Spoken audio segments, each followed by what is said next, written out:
La policía en general está excesivamente politizada. Nuestro modelo policial está absolutamente absorbido por la perspectiva política. Gran parte o casi todo de lo que se hace es para proteger el discurso del mandatario de turno. Por eso precisamente los líderes policiales les coge por libre designación. La libre designación suele ser en todas las organizaciones grandes el principio de la mediocridad, cuando no de la corrupción.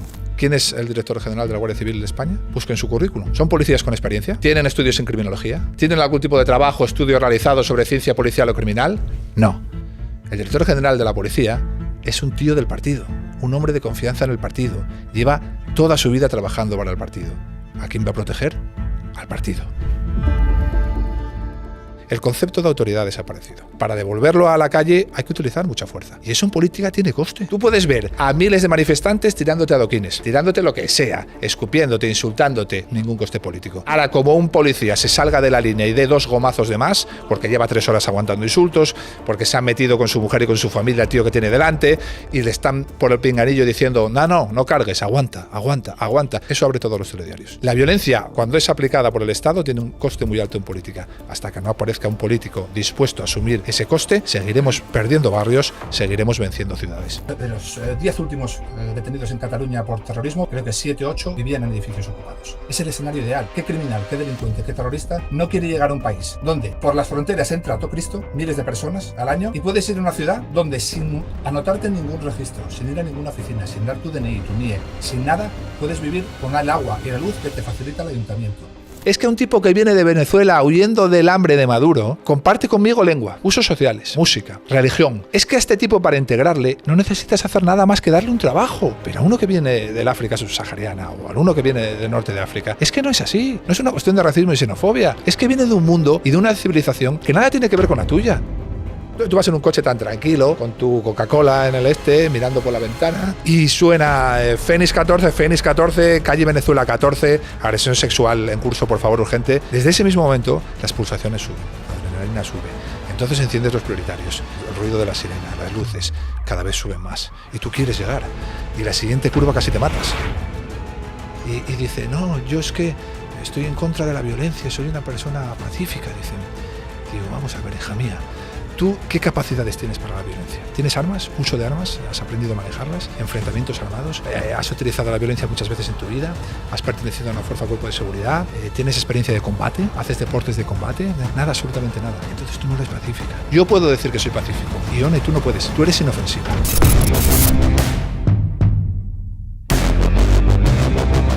Muy buenas, familia, y bienvenidos un día más a Wall Street Wolverine. Yo creo que hoy tenemos un invitado que nos va a traer bastante que hablar. Samuel Vázquez, ¿qué tal? Muy bien, encantado de estar contigo, un auténtico placer. Preséntate para quien no te conozca, aunque creo que eres alguien que los últimos años has dado bastante que hablar, sobre todo por el tema de la inseguridad que estamos sufriendo en España de manera creciente.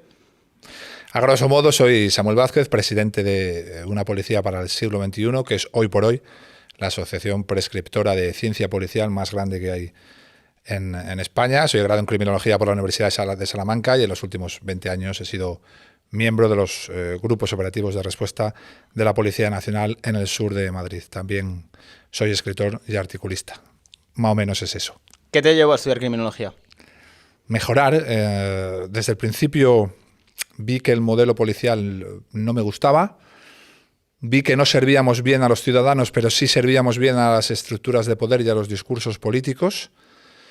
Y mi afán era prepararme, formarme para cambiar eso, desde el principio. Empecé escribiendo una novela, Justicia Poética, que fue la primera manera o forma de revelarme, pero no me llegaba. Y yo quería cambiar cosas. Y entonces para cambiar cosas hay que tener formación, hay que tener experiencia, esa la gané con los años sobre el terreno, pero hay que tener formación académica, hay que saber, hay que hacer estudios comparados con lo que ha pasado en Suecia, en Francia, hay que leer, y entonces, evidentemente, si vas a escoger una carrera, cuando ya eres adulto, como era mi caso, cuando ya tienes una profesión, como era mi caso, para mi profesión, criminología era evidentemente la carrera a escoger. Cuando hablamos de un modelo policial, ¿a qué te refieres en concreto con un modelo policial? Un modelo policial es la manera en la que se toman, dentro del mundo de la seguridad, las fuerzas y cuerpos de seguridad, toman las estrategias y se crean directrices y se forman direcciones. Eso es lo que acaba afectando a la ciudadanía, a la parte de abajo. ¿Qué se hace? ¿Cómo se hace? ¿Por qué se hace? qué no se hace y por qué no se hace. Entonces, nuestro modelo policial está absolutamente absorbido por la perspectiva política. Gran parte o casi todo de lo que se hace es para proteger el discurso del mandatario de turno. Por eso, precisamente, los líderes policiales, la cúspide de pirámide jerárquica se escoge por libre designación. La libre designación suele ser en todas las organizaciones grandes el principio de la mediocridad, cuando no de la corrupción. Entonces, la manera en la que tomamos las estrategias, la manera en la que decidimos las estrategias tiene que cambiar, tiene que profesionalizarse. Porque nuestro modelo sirvió durante décadas en estadios delincuenciales medios bajos, 90, principios de este siglo, pero la realidad criminal ha cambiado. En Europa cambió antes que aquí y ahora se está imponiendo aquí una nueva realidad criminal. No tenemos un modelo policial preparado para esa nueva realidad criminal. Lo siento, o lo profesionalizamos mucho, o lo revertimos de arriba abajo, o no lo tenemos. Tenemos un modelo policial de los años 80. Entonces, ¿podríamos decir que la policía en general está excesivamente politizada o intervenida demasiado por la política? Las dos cosas, excesivamente politizada y excesivamente intervenida. Fíjate lo que es la comunicación en la policía. Aquí estoy yo sentado con 6 expedientes disciplinarios. Ninguno por hacer mi trabajo. Llevo 19 años en los grupos operativos de respuesta. Esto implica 6.000, 7.000 servicios respondidos al 091, al 112. Nunca jamás he sido denunciado. Nunca me han abierto un expediente por un abuso de autoridad, por hacer mal una intervención. Yo tengo todos mis expedientes por opinar como presidente de una asociación civil. Es decir, sobre la que el régimen disciplinario no debería tener ningún poder fiscalizador. Y sin embargo lo utilizan. Aun a sabiendas de que cuando lleguemos al contencioso administrativo lo van a perder, a ellos les da igual. Ni pagan el dinero del contencioso, ni van a acabar cesando a nadie. La Dirección General de la Policía pierde cientos de contenciosos al año y no cesan a nadie. Es el desgaste el que utilizan para intentar callarte. Es un modelo policial excesivamente politizado. ¿Y cómo esperas acabar con esa politización? Pues si son los políticos, en cierto modo, los que quitan y ponen a esos... Claro, ahí está el problema. Esos dirigentes. Es muy, muy difícil. Muy, muy difícil porque no hay soluciones mágicas ni trucos mágicos. Solo hay una manera. Una. En Salvador, por ejemplo, ya la conocen. En Nueva York, cuando se revierte el Nueva York en guerra, que era el Nueva York de los años 80, y lo revierte Bratton a partir de 1994, cuando lo escoge Giuliani para ser jefe de policía, y él se rodea de policías operativos, de Jacques Mappel, de Louis Anemone, de John Timoney. Solo se cambia si tenemos la suerte de que aparezca un hombre fuerte, un político dispuesto a asumir el coste, porque cambiar el modelo policial tiene coste. Es decir, revertir la criminalidad actual, para revertirla hay que aplicar muchas dosis de fuerza, que lo llamo yo, porque está amparada por la ley. Violencia lo llamarán los que viven encantados en el caos, en un mundo de caos, ¿no? Lo que sacan provecho político del caos, ¿no? Entonces eso tiene coste.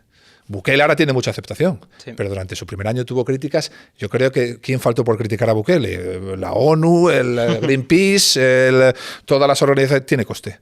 ¿Vas a saber aguantar ese golpe? ¿Vas a saber aguantar ese envite? Ponemos siempre el ejemplo de Francia y Saint-Denis. Saint-Denis se pacifica en 6 meses. Ahora bien, va a haber que entrar con mucha violencia y va a haber que permanecer. Y eso implica que puede que muera gente en esos 6 meses. Bajándolo, ¿a qué te refieres con violencia? Que la policía va a tener que entrar de una manera a la que no estamos acostumbrados a ver, en el occidente al que estamos acostumbrados. Los franceses están acostumbrados al París de Aznavour, al París de la Bohemia. Mira las fotos de París de principios de los 80, de los 70 y verás lo que sale. Pero es que ese París ya no existe. Ese París ya no existe. Entonces, ahora lo que hay es otra cosa. Y la policía de hoy no puede comportarse como la policía de los 70 y de los 80. En España, en los años 80, cuando un policía nacional o un tricornio aparecía en una pelea, 9 de cada 10 veces se disolvía la pelea solo con la presencia. Se iban corriendo. Porque había autoridad y respeto a la autoridad. Hoy tú vas a una pelea en el medio de Madrid. Un coche solo no puede ir. Tiene que esperar en la esquina a que estén cerca 2 o 3 coches más. Cuando entran, te tiran adoquines, te escupen, te graban con el móvil, luego lo suben a las redes.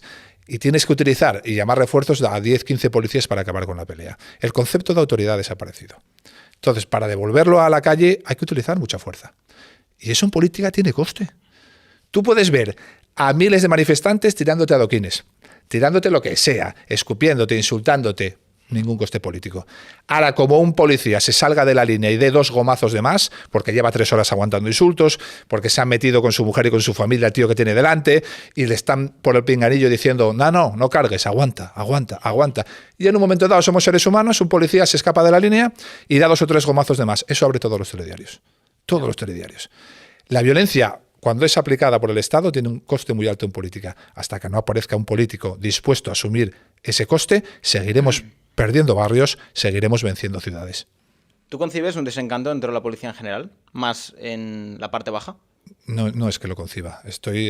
Lo tengo presente, lo vivo y estoy absolutamente seguro de que es así, porque así se me transmite. Yo ya da igual la ciudad donde vaya, me conocen casi todos los policías, se paran, se bajan del coche, oye, tienes razón en todo lo que dice. Bueno, te voy a decir una cosa.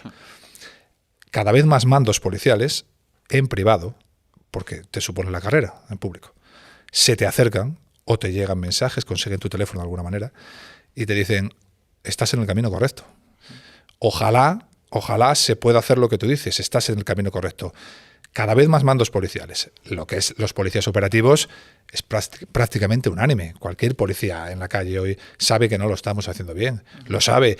Y a poco que tengas hoy en día vivimos en un mundo de autopistas de la comunicación. No. Te enteras de lo que pasa en Malmo o en Marsella en segundo. Bueno, tú has hecho el otro día un directo con este terrorista de Bruselas, que ibas por delante de la policía y de los... Bueno, pues esto ya pasa. Eso es realista, ¿eh? Eso es realista.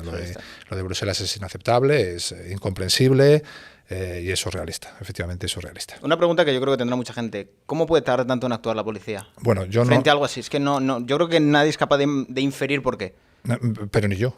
Es decir, no conozco en profundidad a la policía de Bélgica, pero evidentemente esto tendría que tener responsabilidades a todos los niveles. Yo quiero tranquilizar a la gente. Esto en Madrid es imposible.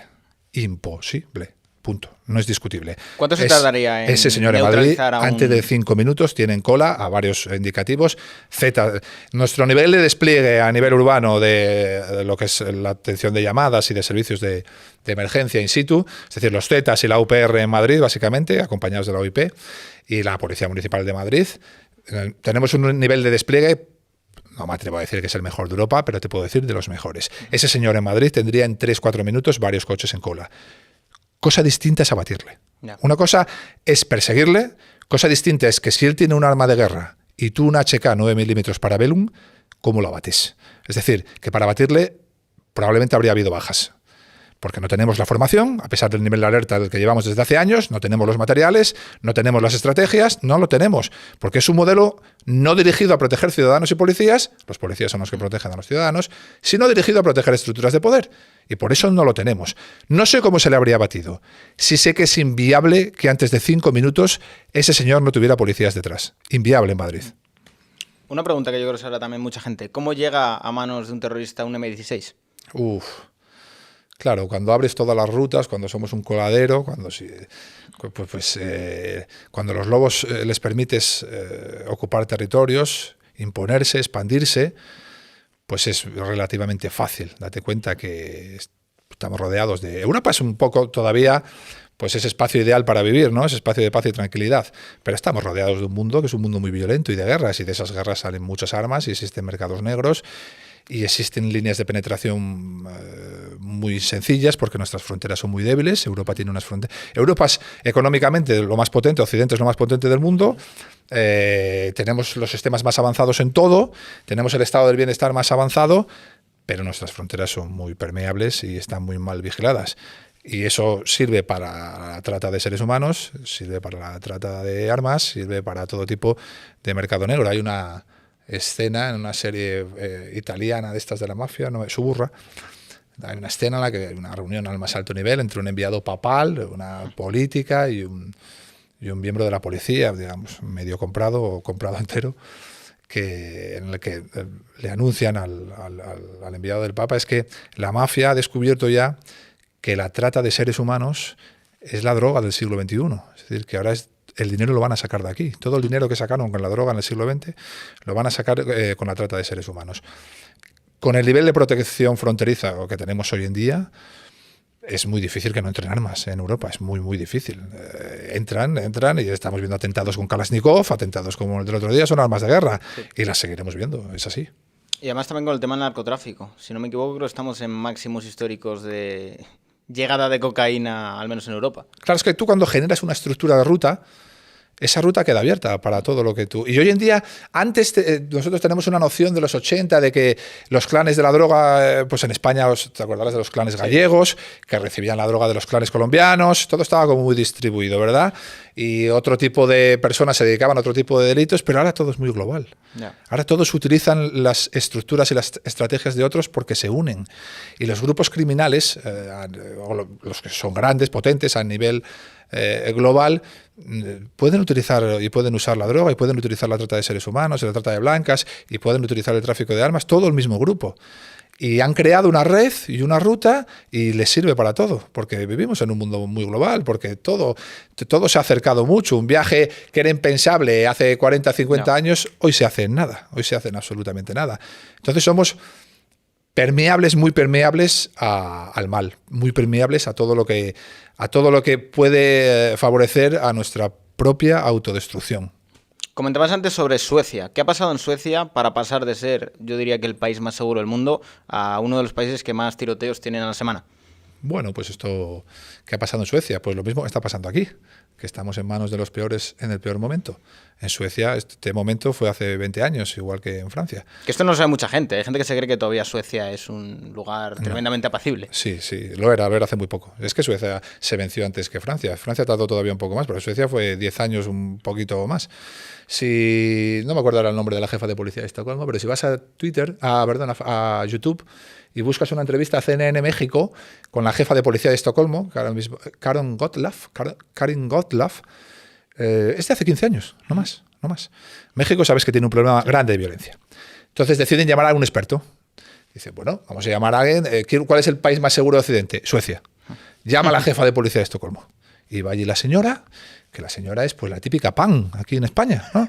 Entonces llega allí la señora, jefa de la policía. Charo, como diríamos. Exactamente.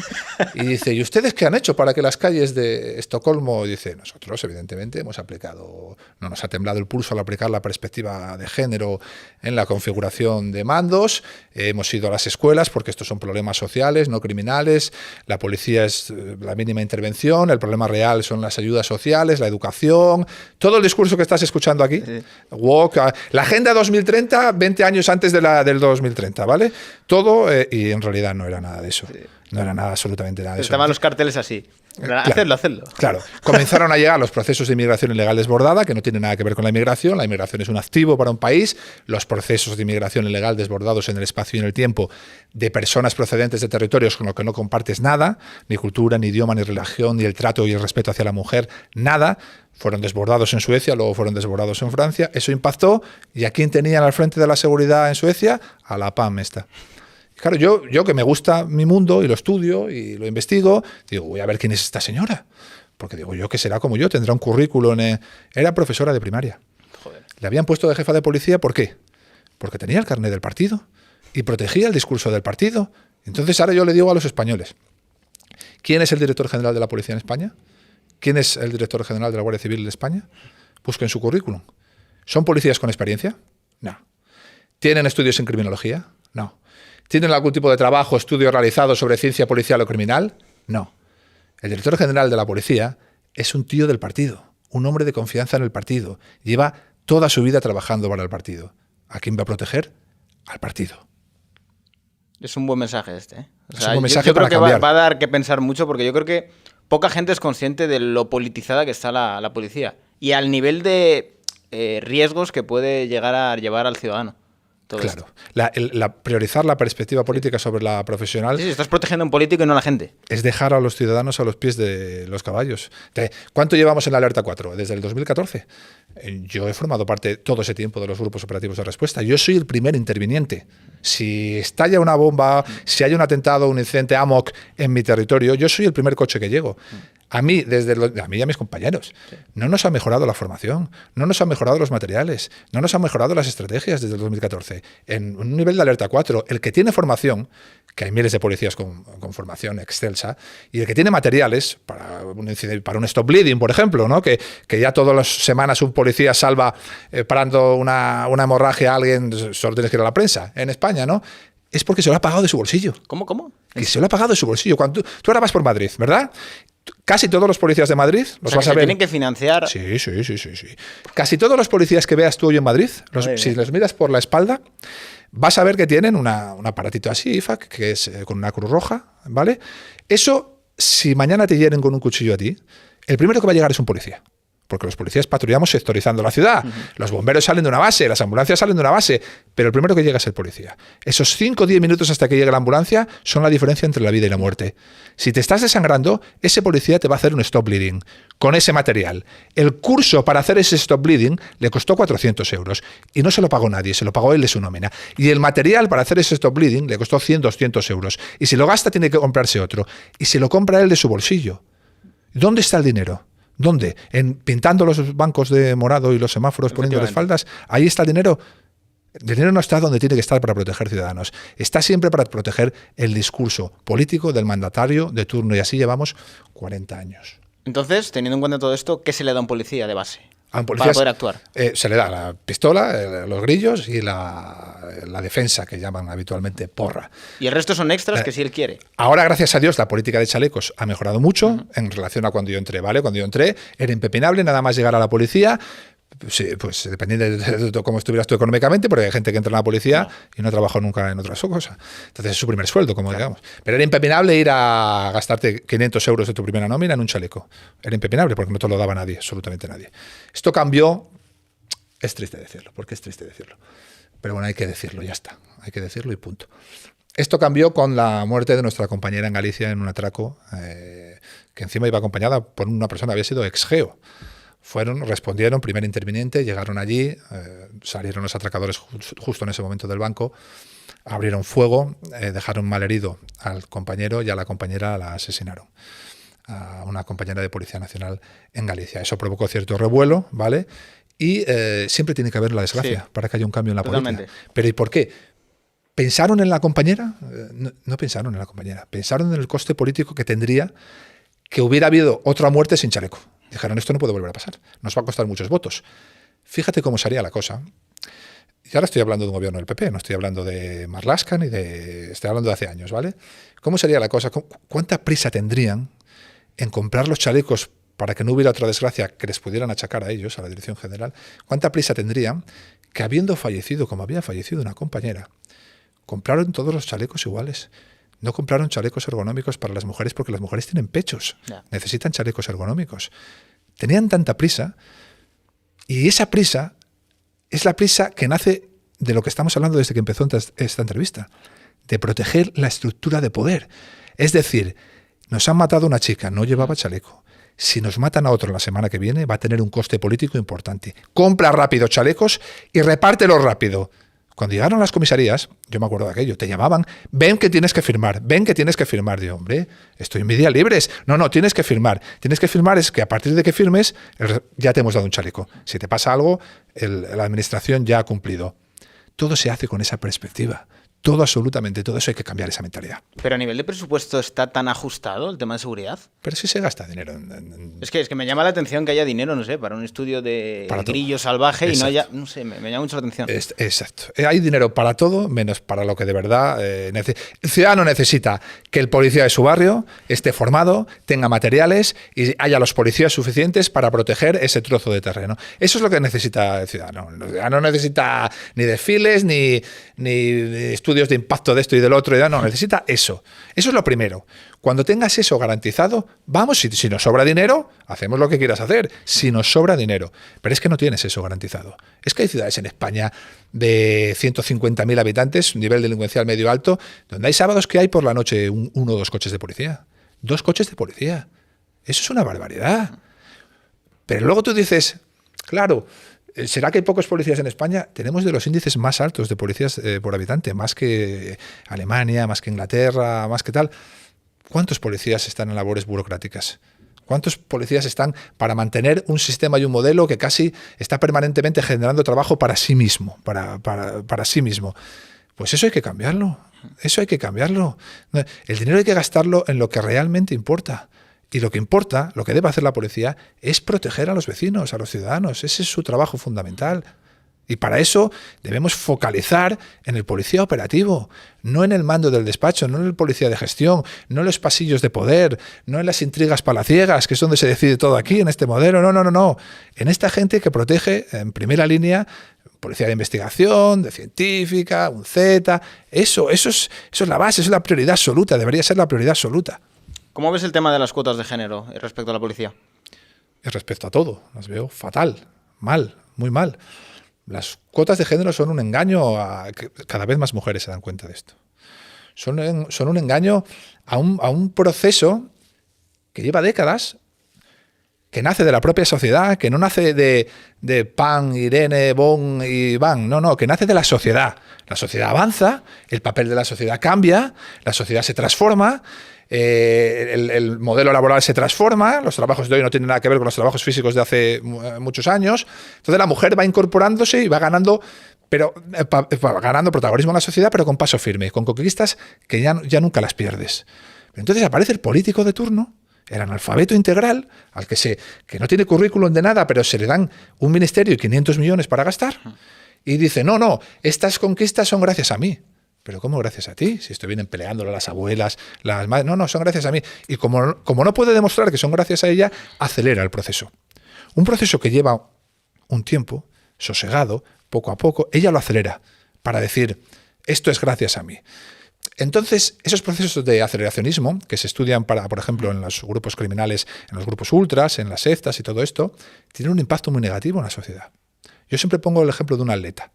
Tú descubres a un atleta, eres un profesional, 10 años, y dices, esta atleta va a ser medalla de oro. 10 años. Para que sea medalla de oro necesitas 10 años, más. Primero, procesos de entrenamiento físico agotadores, procesos de fortaleza mental, procesos de tecnificación. Cuando llega a los 20 años tienes una medalla de oro. Pero entonces aparece el listo de turno, el que no sabe de nada, pero tiene poder, y dice, no.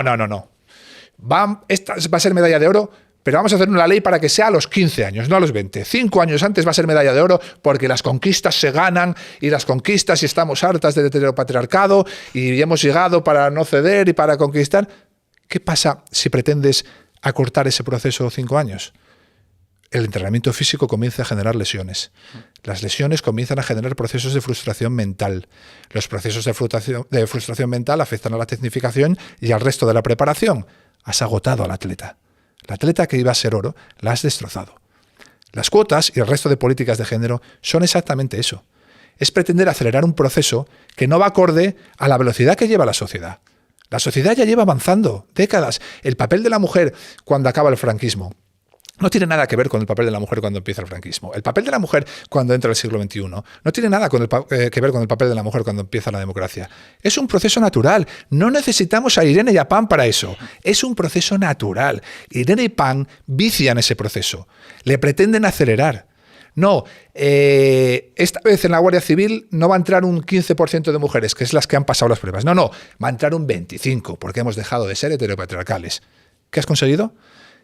Que entre el 15 y el 25 hay un 10 que no van a hacer bien su trabajo, que han entrado por cuota, que no están preparadas, que van a causar rechazo entre sus propios compañeros y también entre sus propias compañeras, que van a causar pues este recelo a aceptar el papel de las mujeres por culpa de que has metido unas cuantas por cuota que no merecen estar ahí, cuando en realidad, si dejas pasar el tiempo, dentro de 10-15 años ya tendrías ese 25%. Porque yo conozco los procesos de formación femeninos en lo que han afectado a la policía. Cuando yo entré en la policía, ninguna mujer prácticamente hacía deportes de combate, o hacía crossfit, o hacía deporte de élite.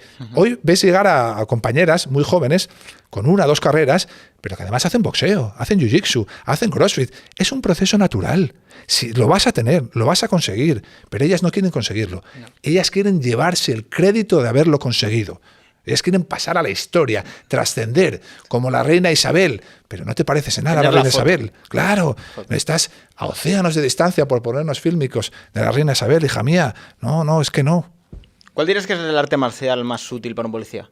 Bueno, ahora están empezando a aplicarse artes marciales, defensa personal policial, que se llama, que es lo aplicado a nuestro trabajo.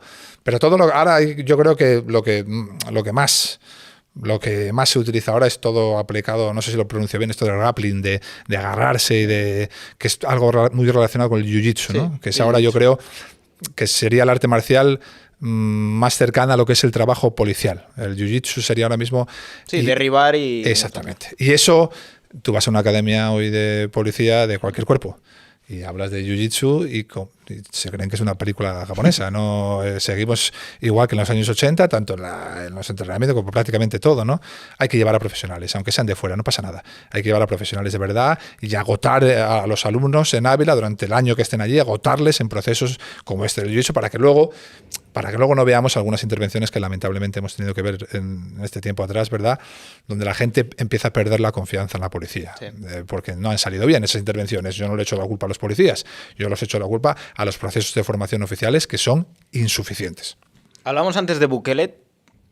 Ha sido, digamos que yo creo que uno de los presidentes que más fama está ganando en el último año.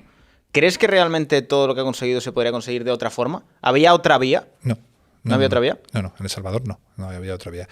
Hay escenarios de degradación criminal de los que ya no se vuelve si no es haciendo lo que hizo Bukele. Hay escenarios de degradación criminal donde lamentablemente, ojalá viviéramos en un mundo ideal, no vivimos en un mundo ideal. Lamentablemente solo se puede salir protegiendo los derechos de unos. No se puede ya proteger los derechos de todos. Yo entiendo que en un mundo civilizado querramos que un detenido tenga todos los derechos, pero es que hay escenarios de degradación criminal donde solo se puede salir si proteges o los derechos de los buenos o los derechos de los malos, pero no se sale protegiendo los derechos de todos. Entonces el político tiene que escoger los derechos de quién quieres tú proteger. El Salvador era un escenario de degradación criminal de este tipo, es decir, un lugar donde no se podía salir a la calle, donde tu hija salía a la calle y en la siguiente esquina un marero, si le gustaba, decía tú a las 6 en mi casa.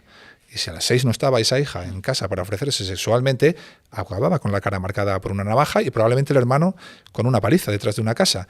En ese escenario de degradación, de ahí no se vuelve ya de otra manera que con una política de tolerancia cero, por apelar otra vez a Bratton y a Giuliani en el 94 en Nueva York, con una política de tolerancia cero. Ojalá, ¿qué más quisiera yo que decir que no? Que se puede respetar los derechos humanos de todos, pero es que es mentira. No hay escenarios ideales. Como policía aprendí muy pronto, respondiendo a avisos del 112 y del 091, aprendí muy pronto que en los problemas difíciles de la vida no hay soluciones buenas. Hay malas y menos malas. Y tienes que escoger.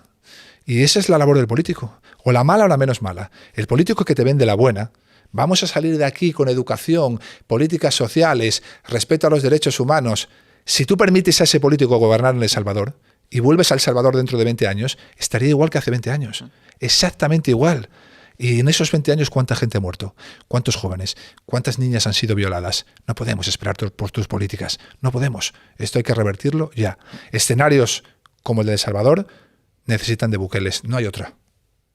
Y respecto al modelo policial de Estados Unidos, que muchas veces se habla sobre la policía de Estados Unidos, yo creo que muchas veces se tiene poca conciencia de cómo es la policía en Estados Unidos y la problemática que enfrenta muchas veces por el contexto social de Estados Unidos. ¿Cómo definirás el modelo policial de Estados Unidos? Claro, eso es muy peleagudo, porque yo soy muy aficionado a los modelos americanos y me llaman de todo. Porque mucha gente me dice, ¿pero tú por qué defiendes modelos de seguridad norteamericanos con la delincuencia que hay allí? Si hay mucha más que aquí. Digo, no, yo no defiendo. Yo defiendo ciertas cosas que se han hecho en Estados Unidos que ahora ya se están dejando de hacer y por eso está volviendo otra vez a aumentar los índices violentos de criminalidad, pero que durante la primera época de los 90 se hicieron, que comenzaron en Nueva York, cuando Giuliani llama a William Bratton, y el plan de Bratton es copiado luego por todas las grandes ciudades. De hecho, la gran herramienta de Bratton, que es el CompStat, el Computer Statistics, empieza en Nueva York, pero hoy en día ya lo tienen todos los grandes departamentos de policía norteamericanos. Y lo que yo le digo a la ciudadanía, esto es muy sencillo. Mire, Nueva York era una zona de guerra. Puede usted ver las películas de Nueva York de los años 80. Hell's Kitchen. Es decir, era una zona de guerra. En Nueva York había no sonaban sirenas, pero había una especie de las familias, de a partir de cierta hora en el metro, a partir de las 11 no dejaban bajar a los jóvenes, ¿no? Una especie de toque de queda, ¿no? Ahora había 8.000 homicidios, 8.000 agresiones sexuales, había 3.000 homicidios. Esto es una barbaridad. Entonces, a partir de la llegada de Giuliani, de Bratton, de Mappel, de Anemone, se crea un plan de tolerancia cero. En 5 años descienden un 80% los homicidios y las agresiones sexuales. Un 80%. Es una barbaridad. Es el plan de ciencia policial y criminal más exitoso de Occidente de los últimos 50 años. Es una barbaridad. Yo quiero eso. Es decir, Estados Unidos venía de aquí en términos de violencia y nosotros veníamos de aquí. Ellos muy mal, nosotros muy bien. Pero Bratton ha empujado hacia aquí y nosotros, Suecia, París, Malmö, estamos yendo hacia aquí. Entonces, ¿por qué yo voy a criticar el modelo americano? No es que siga habiendo más violencia aquí que allí. Es que no partimos del mismo sitio, caballero. Es que usted conocía las ciudades norteamericanas de hace 30, 40 años. Es que no partimos del mismo sitio. Ellos están, durante una década, que ahora, repito, otra vez están volviendo a fallar, durante 1 o 2 décadas hicieron lo que había que hacer para revertir la criminalidad y nosotros no estamos haciendo nada y nos estamos hundiendo. Y las ciudades europeas cada vez se parecen más a las ciudades norteamericanas de los años 80. ¿Hay que copiarle todo a los americanos? No, hacen muchas cosas mal. Pero las cosas que han funcionado allí, ¿podemos copiarlas? Hombre, claro que podemos copiarlas. Y una de las cosas por las que Bratton logró sacar a Nueva York del estercolero criminal en el que se había convertido Nueva York es por la priorización absoluta de la perspectiva profesional sobre la política. Fíjate si es así, que a Bratton le echan al tercer año. Giuliani le echa, porque Giuliani quiere su parte de protagonismo, como todos los políticos. Gracias a Dios, Bratton se fue, pero su estrategia, su plan sobrevivió con los mandos que él había escogido. Y eso permitió que Nueva York se convirtiera en la ciudad en la capital más segura dentro de las grandes ciudades norteamericanas en 10 años. ¿Crees que la posesión de armas influye en todo esto? Claro, vaya debate la posesión de armas. A ver, en Estados Unidos el debate de la posesión de armas no se parece en nada al debate en España. Nosotros somos Curro Jiménez. Ellos no. Nosotros somos de navaja. Sí, igual que los hispanoamericanos son de machete. Ellos no. Ellos tienen un país construido en el Go West, en la conquista permanente del territorio hacia el oeste, con un Winchester en el caballo y un Colt en la cintura. Esa es su mentalidad, es su historia. Es su historia. La utilización, el manejo, el conocimiento de las armas está muy extendido. Muy extendido. En un mundo así, y en un mundo tan criminal como el de los años 60 en Estados Unidos, y con tantos tiroteos, ¿yo sería partidario de entregar a un padre de familia un arma? Sí. Sí, porque las posibilidades de verte envuelto en una intervención en la que corra peligro tu vida o la de tu familia con un arma en Estados Unidos eran muy altas. Para lo que es la media de un país occidental, muy altas. Y llegado a ese escenario, a un hombre malo con un arma, ¿a quién le puede frenar? Un hombre bueno con un arma. Sí. Ahora, bien. ¿Pido esa misma política para Toledo? ¿Para Burgos? No. Lo siento, no. No, porque España no es Estados Unidos. La posibilidad aquí de verte enfrentado a una actuación armada con una banda es muy, muy baja con respecto a Estados Unidos. Entonces, la posibilidad de extender el uso de armas entre la población, siendo tan baja los incidentes armados, tendría un efecto, yo creo, negativo. Porque esas armas no sabemos bien dónde van a acabar y lo que pretendemos evitar podemos acabar aumentándolo exponencialmente. Nuestra idiosincrasia criminal es nuestra idiosincrasia criminal. Bien es cierto que está cambiando. En París ha cambiado de forma absoluta, en Estocolmo ha cambiado de forma absoluta y si no hacemos nada en España también cambiará. Pero de momento no podemos comparar la distribución y el uso de armas de un país como España al de Estados Unidos ni por mentalidad, ni por historia, ni por idiosincrasia delictiva y criminal, por nada, absolutamente nada. Y por ejemplo en el caso de Suiza. Suiza, por ejemplo, también tiene posesión de armas, pero no tiene tantos problemas a nivel social con ello. Pero mira, yo Suiza no lo utilizo como parámetro para nada. Hay ciertos países, pero ni en lo económico tampoco, que también se pone mucho ejemplo, ¿verdad? Hay ciertos países que tienen cierto éxito en ciertas cosas. ¿Por qué? Pues son territorios muy pequeños, muy controlados, con una idiosincrasia muy particular, ¿verdad? En la que ciertos experimentos pueden tener éxito. Comparar esos países con un país de 40 y tantos millones de habitantes, puerta de entrada de 2 grandes continentes, que está a tiro de piedra de un continente donde cientos de millones de personas pretenden entrar, claro, no se puede comparar. No se puede comparar. El uso de armas o la distribución y la legalización de las licencias de armas en Suiza no sirven como parámetro para analizar España. No sirven. De la misma manera que cuando alguien me habla, yo no soy economista, no pretendo hablar de cosas que no sé, ni meterme en campos que no sé, no soy una voz autorizada ahí, pero bueno, tengo ciertos amigos y cuando alguien me habla de Suiza, no, es que yo igual las cosas que sirven en Suiza no sirven. Ser como los suizos. No sirven en España. Entonces las armas es exactamente igual. Culturalmente decías que hay ciertas armas que son características de algunos países. ¿Están empezando a haber armas, por ejemplo, del estilo las que hay en Latinoamérica y en España? Claro, el origen de la cultura marcan todos los usos sociales, ¿verdad? Los positivos, la comida, la música que escucha mi hija, la ropa, pero los negativos también, el crimen también. Marcan todos los usos sociales. Por eso yo siempre digo que los aumentos exponenciales de la violencia no tienen nada que ver con la raza. Ni una persona de Marruecos no es peor que yo por haber nacido en Marruecos. Ni tiene que ver con la nacionalidad. La nacionalidad es un papel hoy en día. Y en España, tal como se entrega, un papel que no vale para nada. El chico este que nos elimina, como siempre pongo de ejemplo del Mundial, con un penalti, Marruecos, nació en Getafe. Pero juega con Marruecos. Porque se siente de Marruecos, es normal. Su origen y su cultura están allí. Padres, abuelos, bisabuelos, tatarabuelos. Es normal. Entonces, no tiene nada que ver con la raza, aunque me llamen racista. No tiene nada que ver con la nacionalidad, aunque me llamen xenófobo permanentemente cuando voy a las asambleas, estos políticos. Tiene que ver con el origen y la cultura. Y esto marca todos los usos sociales. Y dentro del origen y la cultura está el uso de ciertos materiales para trabajar. Y para la violencia también. El machete es un instrumento muy extendido en ciertos países de Hispanoamérica para el trabajo. En muchas casas de Hispanoamérica, igual que en muchas de Texas hay un arma de fuego, hay un machete. Para cortar un coco. Claro. Entonces, esto hay que entenderlo. Y en procesos controlados, migratorios controlados, pues puedes ejercer cierta autoridad sobre lo que viene y sobre lo que se establece. En procesos de inmigración ilegal desbordada, lo que hacen es ocupar barrios que acaban imponiendo sus mundos en nuestros mundos. Eso lo hemos permitido nosotros. Y entonces las dinámicas sociales que nosotros tenemos no necesitan aceptarlas, porque en ese barrio no hay esas dinámicas sociales. Como son mayoría, han implementado sus propias dinámicas sociales. Ya no necesitan aceptar las nuestras. Cuando se vuelven fuertes, cuando se vuelven cada vez más numerosos, siempre aparecen lobos. Bandas criminales, grupos organizados, la Sharia, el islamismo radical. Y esos lobos dicen, en ese terreno somos mayoría. Si utilizamos la fuerza y la violencia, podemos imponernos. Porque hay que saber, y hay que entender, y hay que decirlo, por mucho que te insulten, que esta gente, estos procesos que estamos sufriendo ahora, que Francia sufrió hace 20 años y Suecia, vienen de estados fallidos. Por eso huyen todos hacia Occidente. Tú conoces a muchos americanos de la península de la Florida, por muy mal que les vaya en la vida, que se tiren a un mar de tiburones arriesgándose a morir para llegar a Cuba, ¿a que no? Sin embargo, miles de cubanos sí que se arriesgan a morir en el mar para llegar a Estados Unidos. ¿Conoces a muchos, por muy mal que le vaya en la vida a un andaluz, que se tira al mar para llegar a África? No, pero sí africanos para llegar a España. ¿Por qué? Porque vienen de estados fallidos y buscan la civilización más libre y próspera que ha conocido la humanidad, que es la nuestra. Más vale que la protejamos y la defendamos. Y en esos estados fallidos, y debe saberlo todo el mundo, la violencia es un ítem fundamental para dirimir conflictos y para escalar en la pirámide social. Punto. Lo es. Nosotros tenemos el derecho romano, ellos no.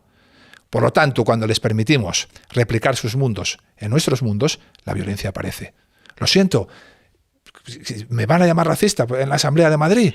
Pues que me llame racista. ¿Yo qué quiere que le diga? Yo vengo aquí a contarle la verdad. ¿No le gusta la verdad? Pues haga como el avestruz, que cuando ve al león, mete la cabeza en la tierra en la creencia de que él no ve al león, cree que el león no le ve a él. El avestruz acaba muerto. ¿Qué se podría hacer para proteger mejor las fronteras? Volvemos a lo de... Si estuvieras aquí a Rubén Pulido, que es el máximo experto en esto ahora mismo... Tiene traqueado bien a los barcos que entran y salen. Claro. Pues él siempre habla de que no podemos vender nuestra soberanía a terceros estados, ¿verdad? Porque es poner el problema en manos de otro que a lo mejor te quiere mal. Yo veo esto desde la perspectiva de policía, desde la perspectiva de la que te hablé antes, de que no hay soluciones buenas. Ya no podemos poner una solución buena a esto, no la hay, ojalá. Ojalá, pero no la hay. Solo hay mala y menos mala. Y ahora ya, si la Unión Europea trabajara en bloque, de verdad, si tuviéramos otro tipo de élites, si tuviéramos más melones y menos, ¿cómo se llama esta presidenta? Von der Leyen. ¿Cómo? Von der Leyen. Más melones y menos de esta, y tuviéramos cierta capacidad de presión, que la tenemos, si fuéramos de la mano, podríamos influir en los países del norte de África, porque tú sabes que hay tratados comerciales que dependen también de nosotros, ¿no? Sí. Entonces esto es muy sencillo, es lo que hizo Australia en la política del No Way. Hay que tener 3-4 puertos en el norte de África con estatus de sede diplomática en la que puedan entrar tanto sus barcos, los del país de allí, como nuestros barcos. Todas las personas que se recojan en el mar deben llevarse de manera inmediata, por la propia seguridad de esas personas, al puerto más cercano, no al puerto más europeo, al puerto más cercano. Y allí deben ser identificados con todas las garantías, gestionados administrativamente con todas las garantías y devueltos a sus países con todas las garantías de derechos humanos, de garantías físicas para su integridad física y demás. ¿Qué es lo mejor que podemos hacer por ellos? Porque para que el Mediterráneo deje de ser un cementerio, lo que no podemos es seguir invitándoles a tirarse al mar. Sacar carteles desde la otra orilla de Welcome Refugees. Es una invitación a tirarte. No, lo que tenemos es que evitar que se tiren al mar. Así evitaremos muertos. Entonces, lo que hay que preguntarle al político de turno es, ¿usted qué quiere? ¿Que deje de morir gente en el mar? ¿O utilizar a la gente que muera en el mar para hacer política? Que es en lo que estamos ahora. Una política europea fuerte, con presión a ciertos países, podría poner 3-4 puertos en el norte de África. Una vez que los ciudadanos africanos sepan que una vez interceptados en el mar no van a llegar a Europa, van a volver a un puerto de África, pasará lo mismo que pasó en Australia. Cuando la política de No Way, el gobierno australiano pagó a Nueva Guinea, creó un puerto en Nueva Guinea, dijo, todos los que entréis seáis interceptados en el mar, no vais a venir a Australia, vais a ir a Nueva Guinea. La gente dijo, para arriesgar mi vida, perder mi patrimonio, para llegar a Nueva Guinea, que es igual que mi isla, pues no, dejaron de tirarse al mar. Es así de sencillo. Totalmente. Mejor momento que has tenido como policía y peor momento. No me hagas que me emocione. Mejor momento, la evitación de una agresión sexual en curso a una niña que era muy joven. Mejor momento, la evitación de una agresión sexual en curso. Eso lo recuerdo con un nivel de adrenalina y luego de satisfacción personal. ¿Y no te genera una rabia inmensa en ese momento ver eso? Es decir, ¿cómo puede ser esto posible? Mucha rabia. Por eso yo siempre... O sea, es que tienes que tener un autocontrol, decir... Mucho. Por eso yo siempre digo, mira, yo entiendo a todo el mundo, quiero que se respete a todo el mundo, pero entender la labor de un policía es difícil. Hay que ponerse en la piel del policía. Desde el mismo momento que suena la llamada, como suena... Desde el mismo momento que tú vas en un coche tan tranquilo, con tu Coca-Cola en el mirando por la ventana, y suena Fénix 14, calle Venezuela 14, agresión sexual en curso, por favor, urgente. Desde ese mismo momento, las pulsaciones suben, la adrenalina sube. Entonces enciendes los prioritarios. Empieza el ruido de la sirena, las luces, cada vez suben más. Y tú quieres llegar. Y la siguiente curva casi te matas, porque la has tomado muy abierta o muy cerrada, porque quieres llegar. Y llegas y encima lo ves. Y saltas del coche. Claro, pedirle a ese policía que no dé una hostia de más. No. Que yo sé que hay que pedírselo, que muy bien, que me parece muy bien, que hay que pedírselo. Pero si la llega a dar, por favor, entiéndelo. Porque, claro, con esto de la criminalidad, yo siempre digo que ya no estamos en los 90. Si ese policía, si alguien tiene que dar una hostia de más en tu barrio, ¿vale? Reza para que sea el policía. Si es el criminal, reza por tus hijos, porque entonces ya casi todo estará perdido. Así que sí, hay que tener mucho autocontrol. Y ese es mi mejor momento. Y mi peor momento fue antes de ayer.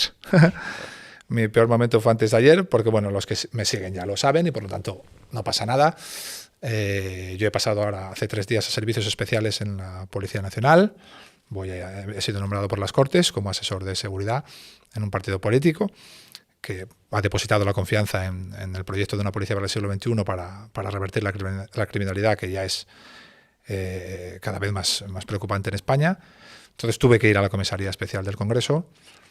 El primer día entregué mi arma, munición, bueno, el resto del material. No sé si consciente o inconscientemente, no lo sé todavía, olvidé mi placa en casa. Mi placa, la que me identifica como policía. Evidentemente me dijeron, lo siento, Samuel, tienes que traerla al día siguiente, tienes que traerla ya. No te la puedes quedar de recuerdo. No me la puedo quedar de recuerdo. Y efectivamente antes de ayer entregué a un compañero mi placa en el Congreso y después de eso, tampoco se explicaron muy bien por qué, me salí a un pasillo de estos perdido del Congreso donde estaba solo y me puse a llorar. No sé si está bien decirlo, no sé si me deja en muy buen lugar, pero sentí una especie de vacío por dentro, porque sientes no tanto que pierdes a la institución, porque está tan politizada que a veces te genera rechazo, pero pierdes a tus compañeros, a los que hace poco me han hecho una cena de despedida, a los que llevo años con ellos haciendo este tipo de servicios, que son muchas horas haciendo este tipo de servicios. Y es como una droga esta profesión. Lo que yo hago, no sé cómo será otros ámbitos de la policía, porque yo nunca he estado yo que sé en policía científica nunca. Me imagino que será también muy adictivo, ¿vale? Pero lo que yo hago, que es montarte en un coche de policía y responder a servicios del 091 al 112, es adictivo, créeme, es adictivo. Entonces lo pasé mal. Y cuando volví a mi casa, por el Paseo del Prado, dirección a la carretera de Toledo, me pasó un Z de la policía con los prioritarios puestos, sirenas, acústicos, luminosos, y di un golpe al volante y grité, ¡vamos! Como que era una forma de decir, yo quiero estar dentro de ese coche, ese es mi sitio. Así que antes de ayer fue mi peor día en la policía. ¿Y no crees que ahora a lo mejor tienes un papel en el cual puedes llegar a inspirar a muchos nuevos policías que pueden llegar a cumplir lo que tú quieres llegar a conseguir? ¿Y que eso también tiene en cierta parte mucho mérito? Eso me preocupa bastante, porque claro, mira lo que has dicho, puedes llegar a influir. Sí. Y, bueno, de hecho lo estás haciendo. Claro, es que yo ahora cuando voy a los sitios, yo ya no hay ciudad en la que pasé con mi mujer y mis hijos donde el coche de policía, ya sea de Guardia Civil, Policía Nacional, Policía Local, que pase y se pare. Y Samuel, ¿eres Samuel, no? Sí, soy Samuel. Gracias por lo que haces, tal. Ya no hay edificio policial, el Congreso. Cuando llegué mi primera vez en el Congreso, los policías de la puerta, los policías del siguiente rastrillo, los de pasillos, exteriores, interiores, todos. No te digo todos, 9 de cada 10, ¿vale? Y claro, eso es mucha responsabilidad. Lo es. Porque te están diciendo que lo que tú haces se sienten reflejados, se identifican con. Y a mí eso a veces me genera mucho pensamiento crítico personal, de decir, cuidado con lo que dices, estás haciéndolo bien, estás haciéndolo mal, porque muchas personas confían en lo que dices. Y claro, eso en los hombros de una persona como yo, que no soy Superman, pues a veces genera un coste. Pero yo eso lo veo, lo palpo, lo que tú dices lo palpo. Es decir, cada vez es más evidente que el mensaje ha calado. Y hasta hace 4 días te diría que ha calado en la policía. Pero es que ha calado en la sociedad. Es que me para gente mayor por la calle que no tiene nada que ver con la policía. Es que me para el carnicero del barrio de Ávila donde voy a pasear con mi mujer y yo le digo, ¿eres compañero? Y dice, no, que soy carnicero, pero que te he escuchado y es que tienes toda la razón. Es que tienes toda la razón, más como tú. Y algunos te quieren colocar ya de ministro. Que te pongan a ti de ministro y digo, bueno, vamos a ver porque es mucha responsabilidad. Intentaremos estar a la altura de la responsabilidad. Intentaremos estar a la altura. Probablemente te estará viendo mucha gente joven que igual se puede plantear el llegar a ser policía en algún momento, o militar, o geo, lo que quiera ser. ¿Qué mensaje les mandarías? Pues el que les mando a todos los, o ya les he mandado a todos los compañeros de prácticas que durante mi carrera profesional me han puesto para ir en el coche conmigo, porque hay días que falta tu compañero, pues bueno, se llama estar de pico en la policía, y cuando estás de pico, pues lo normal es que el de prácticas vaya con el pico, ¿vale? Y siempre les digo lo mismo. Digo, yo no soy quien para dar consejos. No tengo autoridad para dar consejos, no soy quien. Si quieres uno, que es el único que te voy a dar, trabaja siempre para la gente, no para los jefes.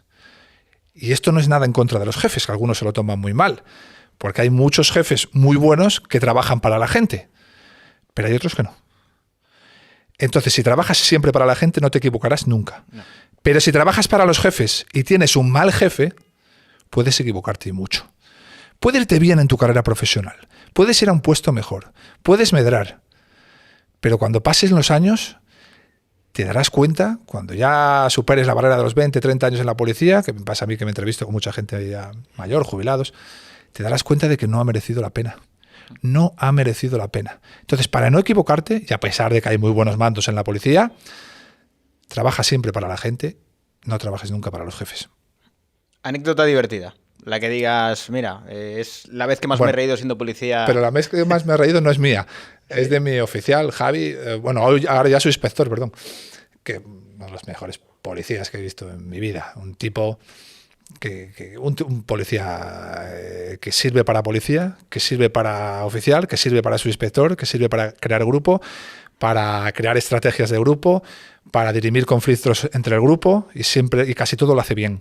Casi todo, y sin una mala palabra, sin levantar la voz, con mucho conocimiento, mucha formación personal, de implicación, de que me van a poner en este puesto, voy a estudiarme todo este puesto, ¿vale? No voy a pasar por aquí como el que pasa por un tendido, no. Es en una intervención policial, en un asalto a un chalet, Un robo con fuerza, vamos, un robo con fuerza clásico, parte de atrás, zona de chalés, parte de atrás piscinas, zona de piscina, de jardín y piscina. Y entraron por la parte de atrás, fueron detectados, llamaron, entramos a través del chalet de un compañero que vivía allí, a las 3 de la mañana dándole portazos, abre, abre, abre, que están en la parte de atrás. En las piscinas de la parte de atrás se pasaba de la una hacia la otra saltando los muros, los malos saltaban, los policías saltaban, mi compañero saltaba.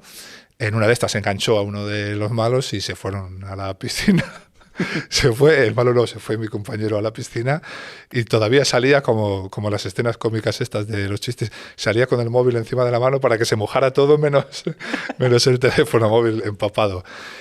Cuando pasan cosas así, la profesión merece la pena, porque vas a comisaría y mientras compareces, porque has hecho detenidos, la comparecencia es un continuo de reír y reír y reír, y algo para recordar siempre, ¿no? Algo para recordar siempre. ¿Cuál dirías que es la ciudad ahora mismo que más fácil puede caer de España dentro de tema criminalidad? Barcelona ya ha caído. Y ahora vienen detrás Bilbao, Valencia, Zaragoza y luego Sevilla y Madrid. Por ese orden. Es que ¿Con perfiles de delincuencia parecidos o distintos? No, lo que viene esto... Según llega lo que ha pasado en Barcelona, según se llega al resto de ciudades, es prácticamente lo mismo. No podemos, lo siento, el que no le guste escucharlo, lo siento. No podemos aceptar ciertos niveles de inmigración ilegal desbordada. No podemos. Porque la inmigración es un activo y porque el que más perjudica es el que viene a trabajar y que al final acaba estigmatizado sin tener por qué y le estamos perjudicando a él. Y ese, cuando hablas con él, es el que más... Tú sabes la cantidad de personas, con esto de mi comparecencia famosa de las bandas latinas en la Asamblea de Madrid y demás, la cantidad de personas hispanoamericanas que se acercan a mí, la última hace 2 días en el centro comercial detrás de mi casa. A mí también me pasa, es curioso, pero me llama la atención como, por ejemplo, con los marroquíes no pasa. O sea, es como que se lo toman como un ataque, pero con los hispanoamericanos no. Pues claro. No logro entender esa diferencia. Pues porque es cultural, porque son 2 culturas totalmente distintas, porque son 2 civilizaciones totalmente distintas, porque se pueden integrar muy poco a poco y de manera disgregada, pero es imposible integrar ese tipo de civilización con la nuestra cuando llegan de manera desbordada. Las grandes civilizaciones no se alían, es una mentira del zapatero a tus zapatos. Las grandes civilizaciones en la historia nunca se han aliado, si acaso durante un breve periodo de tiempo y por intereses. Luego siempre han competido, siempre se han enfrentado, siempre han luchado y una ha hecho sucumbir a la otra. Siempre. ¿Y quién gana normalmente? La civilización fuerte, la que sigue apegada a sus tradiciones, a su cultura, respetando todos sus ritos. Esa es la que suele ganar. Nosotros gritamos. En París dijeron, ahora vamos a tener la educación laica. Muy bien, ¿y esto qué es la educación laica? No, que quitamos el crucifijo del colegio. ¿Y eso es la educación laica? Es decir, el cristianismo es una base moral en nuestra civilización. Europa, Occidente, es la búsqueda de la verdad y la belleza de Grecia, el imperio de la ley de Roma y la ética y la moral cristiana. Esto es lo que somos, hijo mío. Da igual que te guste o que yo no creo en Dios. Que esté de mucho que tú creas o no creas en Dios. Además que cuando tú intentas quitar una moral, viene otra a poner otra.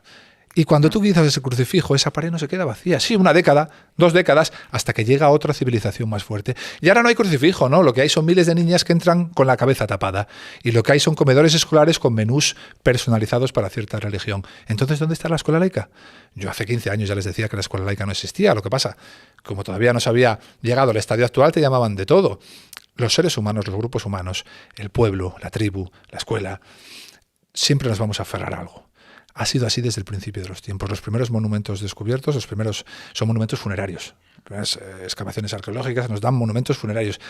Monumentos que tienen la intención de trascender, de buscar la búsqueda de la trascendencia, de irnos hacia otro lugar. Siempre nos vamos a aferrar a algo, siempre. Entonces, si tú tienes algo a lo que aferrarte, que ha constituido, en esencia, la civilización más próspera y libre, como dijimos antes, que ha conocido la humanidad, ¿por qué pretendes barrer eso? ¿Te crees que esa pared va a quedar vacía? Llegará otro tipo de cosa a la que aferrarse. Cuando Goebbels ordena quitar los crucifijos de las escuelas en Alemania, no es para que la pared se quede vacía, es para que quede el cuadro del Führer, y por encima del Führer, nadie. Chesterton decía que si no crees en Dios acabarás creyendo en cualquier cosa. Entonces, si te vacían por dentro, si todo es relativo, si te vacían de todo lo que eres, de todo lo que representa el cristianismo en nuestra civilización, creas o no creas en Dios, si te vacían de todo eso, vas a acabar creyendo en un Pablo Iglesias cualquiera, en un vendemotos cualquiera, te va a engañar cualquiera y ya no tendrás un referente moral real, tendrás un papanatas de referente moral y a partir de ahí todo se hunde muy rápido, todo se deteriora muy rápido y es en lo que estamos. ¿Crees que se puede gestionar en el caso de que haya un conflicto en los países europeos por una llamada de algún líder árabe, digamos que una guerra civil entre la población nativa y la parte más árabe? Ahora mismo en la mayor parte de Europa eso es inviable, pero bien es cierto es que tenemos dos escenarios que hay que analizar, que son Francia y Suecia, Efectivamente. que hay que analizar con mucha profundidad. Porque yo estoy viendo ahora mismo lo de Palestina y viendo cómo está escalando todo, estás en una situación en la cual dices, ¿y si mañana dice Irán que Claro, la guerra a todos? Claro, es que no es una guerra contra Israel. Eso es es una guerra, mentira, es una muy guerra distinto. contra Occidente y cuando atentan en Palestina están atentando en tu casa. Quieras verlo o no quieras verlo, me da exactamente igual. Israel puede tener y haber cometido cientos de errores y se le puede criticar, solo faltaba. A Israel se le puede criticar, pero Israel es una democracia en un mundo donde lo que le rodea no se parece en nada a esa democracia. No porque sea mejor, sino porque es evidentemente peor. El lugar más seguro en Oriente Medio para una mujer que quiera ser libre es Israel. Pero para una mujer palestina también. Es Israel. Te gusta o no te gusta aceptarlo. En la Universidad de Haifa, por hablar de una de las grandes, miles de alumnos conviven, alumnos musulmanes, alumnos cristianos, alumnos judíos, mujeres que llevan la cabeza tapada y entran al aula así, conviven sin ningún problema. El único requisito que te piden, que no es una barbaridad de requisito, es que no vayas allí a matar judíos. No es un requisito, digamos, muy, muy rígido, ¿no? Pero la libertad que esa mujer tiene en esa universidad no la va a tener ni en su propia tierra. Entonces, Israel no podemos juzgar a Israel y ponerla al mismo plano que Hamás. Es que no podemos. Es que Israel protege a sus hijos y Hamás los pone de escudo y de parapeto, los utiliza. Entonces, si hay bajas, que ya se está viendo que hay bajas, no podemos señalar a otro que no sea Hamás. Es que Hamás es el principal culpable de esto. Y no podemos comparar la mentalidad de un israelí que vive rodeado de peligros y tiende a defenderse, a llevar la defensa a su máxima expresión, porque solo durante el siglo XX 3, 4 guerras fueron iniciadas por países árabes que le rodean contra ellos, que sí, que las han ganado todas, porque tienen mucha potencia militar, pero ellos no las empezaron.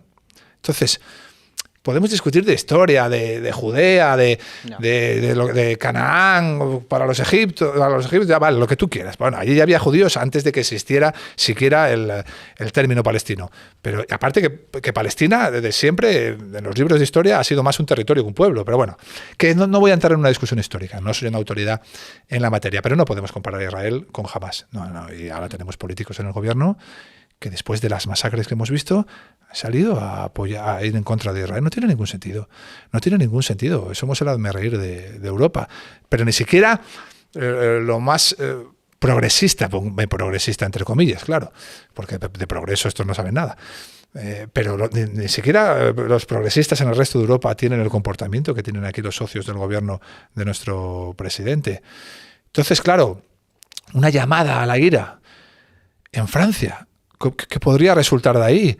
Es peligroso solo pensarlo, porque es que hay barrios ocupados, casi ciudades ocupadas enteras. Es peligroso pensarlo. Por eso los sistemas de concentración no sirven para integrar, no han servido nunca. Y los estamos aplicando aquí en España, no han servido nunca.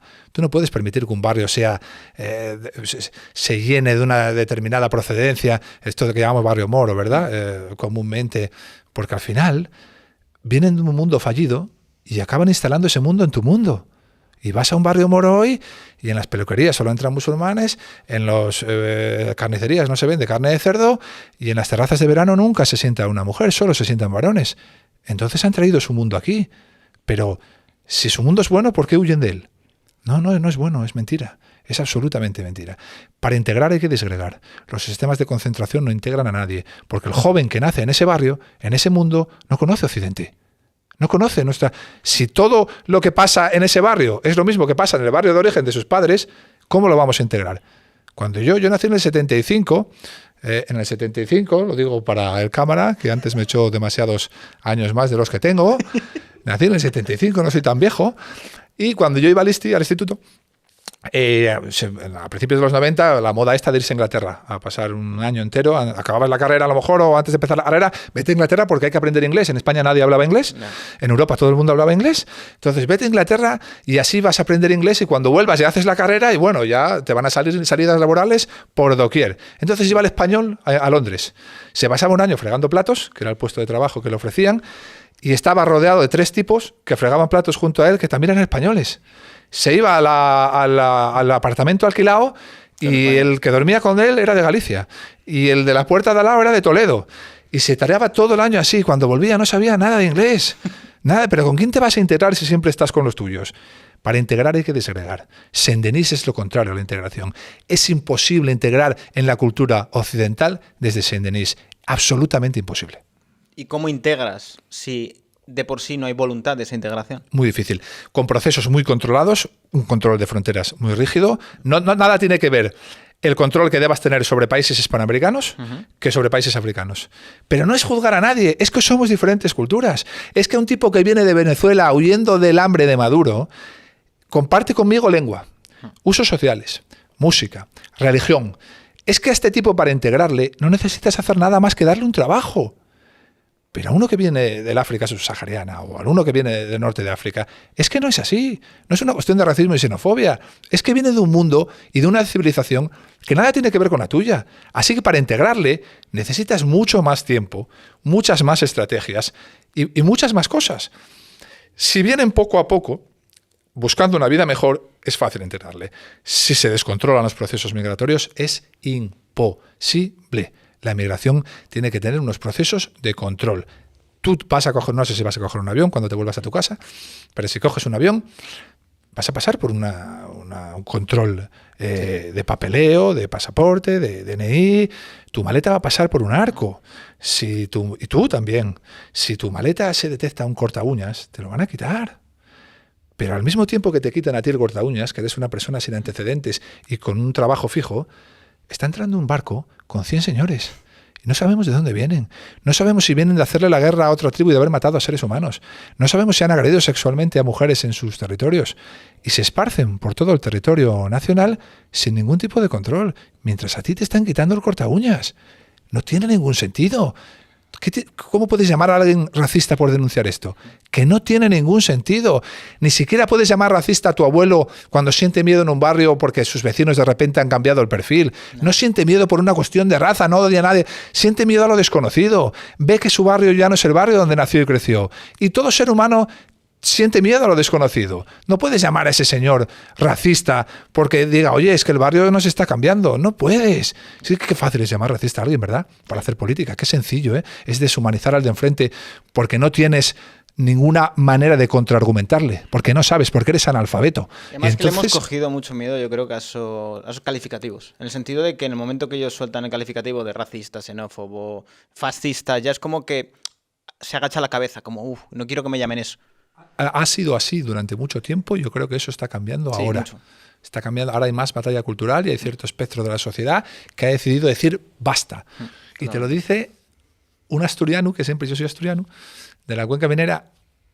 Y claro, han acabado con todo. Minería, industria, la siderurgia que teníamos, han acabado con todo. Y siguen gobernando. Y tú te tienes que preguntar por qué. Yo me tengo que preguntar por qué. Porque yo he estado dentro de esa especie de secta. Yo de joven, yo soy hijo de minero, nieto de minero, sobrino de minero, nacido en la cuenca minera. Tú sabes que la cuenca minera, muy en términos revolucionarios, muy de izquierdas, he crecido con esos patrones. Luego ya leí, viajé, y claro, uno conoce el mundo y entiende que es posible que nos estén engañando, ¿vale? Pero yo siempre he dicho de Asturias que Asturias volverá a ser lo que era el día que los asturianos pierdan el miedo a que les llamen fachas. Hay un miedo atroz a que te llamen. Tú puedes estar defendiendo la verdad más absoluta y más coherente del mundo en tu casa, pero como esa verdad pueda derivar en que te llamen facha en el chigre tú no dices ni mu.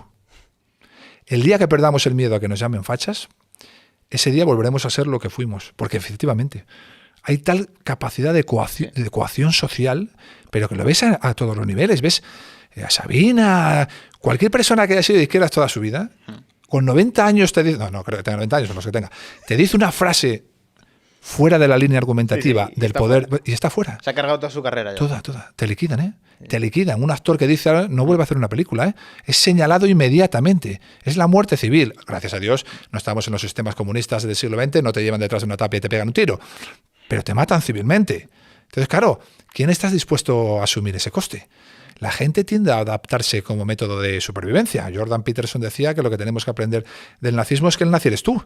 Millones de alemanes callaron cuando sacaban a su vecino por miedo a que si lo criticaban, los siguientes en salir por la puerta de atrás eran ellos. La gente tiende a adaptarse como método de supervivencia. Mira el País Vasco, años 80. Te ponías tu arete ese que se ponían todos los aberchales, la pelo a vacinilla ese, vía libre, vete a tomar chiquitos. Ahora ponte una camiseta a cuadros, vete el domingo a misa y llámate Miguel Ángel. 2 tiros por la espalda. ¿Qué joven va a querer ser Miguel Ángel? ¿Quién? Los jóvenes quieren ligar, salir, irse de chiquitos, reírse. La adaptación como método de supervivencia es una constante en la humanidad. Hay que tener mucho miedo, hay que tener mucho valor para enfrentarse a esa ecuación. Antes hablábamos del tema del tráfico humano. Yo creo que es un tema que sí hay que tratar bastante más. No sé si has visto toda la polémica que ha generado esta película de Sound of Freedom. No la he podido ver todavía y tengo ya ganas de verla. Pero, ¿por qué crees que ha generado tanta polémica hablar de todo esto? Bueno, porque ciertos tabús, por el control que existe desde el poder político de todo tipo de comunicación que pueda tener una derivada que le suponga a ellos cierto coste. Porque quieren controlarlo todo y ya está, porque nos han puesto una agenda. Porque nos han puesto una agenda y esa agenda te dice de lo que tienes que hablar. Y tú ahora tienes que hablar de cambio climático, de perspectiva de género y de vehículos ecosostenibles. ¿Te has enterado o no te has enterado? Y como te pongas a hablar de algo que no sea eso, te crucifican. Y te crucifican porque la agenda ya te la han hecho. Y tú eres un esclavo, no estás aquí para opinar, estás aquí para obedecer. Entonces ahora hay una serie de ítems que son de los que tienes que hablar y más vale que te empapes de ellos. Porque el mundo se va a acabar por mi maldito coche diésel. Y punto. Y si no dices eso, te crucifican. Entonces, cualquier persona que esté buscando dentro de su mundo interior, por lo que sea, porque quiere la paz interior, porque siente que necesita hacerlo, buscar un ítem diferente de eso, por mucho ese ítem suponga una injusticia manifiesta, y cualquier persona que quiere implicarse en las cosas que de verdad nos deberían importar, si esas cosas no están en esa agenda, que han marcado unas élites político-económicas, dicen, ¿este quién es? ¿Este quién es para venir aquí a oponerse a lo que nosotros hemos dicho que es lo que hay que decir? Pues claro, es lo que es, y así estás. Pero como hablamos antes, yo creo que estamos en una etapa de contra. Yo creo que estamos empezando una etapa contrarrevolucionaria. Es decir, cada vez hay más gente que se ha cansado. Sí. Dice, no me apetece hablar de cambio climático. No me da la gana. Me apetece hablar de esto, mira, de estas personas, de la trata de blancas, de cualquier otro. Me apetece hablar de esto porque lo considero un problema importante. Y tu maldito chubasco de ayer, que al parecer es por mi Sinca 1000, pues no lo acepto y no me apetece hablar de eso, ya está. Y yo creo que estamos en el principio de esa etapa. Creo que sería bueno que esa etapa cada vez tuviera más voces. Es que yo creo que está muy invisibilizado, por ejemplo, el tema de la trata de blancas y demás, porque no se palpa, no se ve. Es como que pasa por debajo de la sociedad y hasta que no viene alguien y pone una cámara de esto está pasando, con niños, yo creo que la sociedad no tiene conciencia de que esto ocurre. Fíjate, la trata de blancas, ¿por qué se llama trata de blancas? Nosotros tendemos... Europa, para mí, es el continente menos racista de la Tierra, el menos. En África el racismo llega a cuestiones tribales, de un pueblo con el pueblo de al lado, el odio y el acabar matándose a machetazos. Es que entre ellos son tremendamente racistas. Claro. O sea, todo lo que es el Magreb con el sur. Exacto. La mítica, el mítico Black Lives Matter, que tiene su germen en aquellos 80, en los principios de los 90, en el incidente de Rodney King, antes el de la Tasha Williams, pero bueno, el de Rodney King, que se hizo mucho más, porque era mucho más aprovechable que el de la Tasha Williams. Es decir, en el mismo periodo de tiempo, en Los Ángeles, una dependiente norcoreana le pega un tiro en la cabeza a una niña de 12 años, un tiro en la cabeza, que ve todo Estados Unidos porque está grabado el vídeo, porque creía que se iba a ir con un paquete de galletas sin pagar, cuando la niña tenía el dinero en la mano, una niña negra. ¿Y eso qué impacto genera a nivel mundial o a nivel en Estados Unidos? Una semana más tarde, un delincuente es perseguido por un grupo de policías, es apaleado por un grupo de policías. Rodney King también se graba, porque lo graba un chico que está del otro lado de la acera, Y me parece, después de la llegada a la Luna y del asesinato de Kennedy, el vídeo más visto de la historia de los Estados Unidos. La niña, la Tasha, no. El delincuente sí. ¿Por qué? Porque el delincuente que no llegó ni a morir, que acabó cobrando una indemnización millonaria y acabó muerto en una piscina ahogado de la droga, el delincuente era a manos de la policía. Pero la Tasha era de una norcoreana. El Black Lives Matter ya nace con una mentira. Los primeros problemas que hay en Los Ángeles no son una guerra entre policías y negros.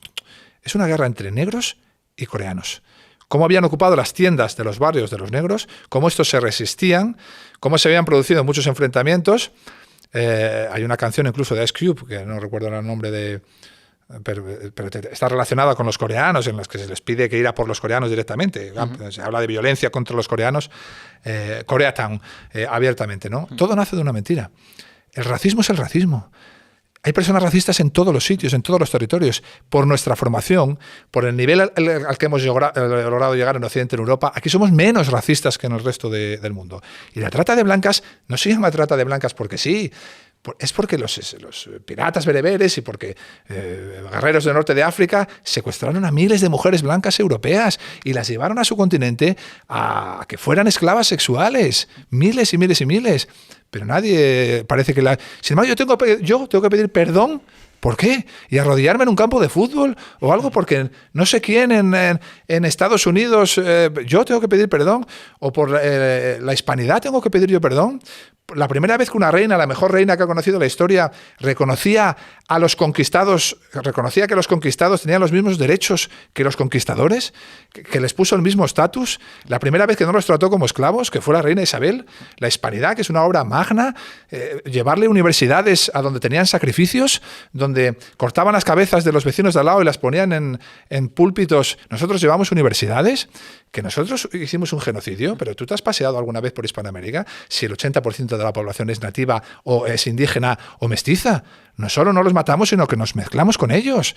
El genocidio, si acaso, se haría en Norteamérica. Vete a buscar indios a las reservas.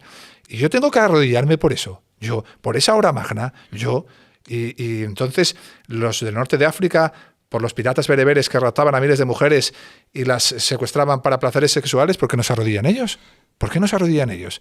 No se puede analizar la historia con los ojos de un chaval de 18 años woke o un profe de la Universidad Complutense medio boborolo que tiene la cabeza llena de paja y le permitimos ser vicepresidente. ¿Pero esto cómo va? No se puede. La historia hay que analizarla en su contexto y ya está. Y si no la sabes analizar en su contexto, no la sabes analizar.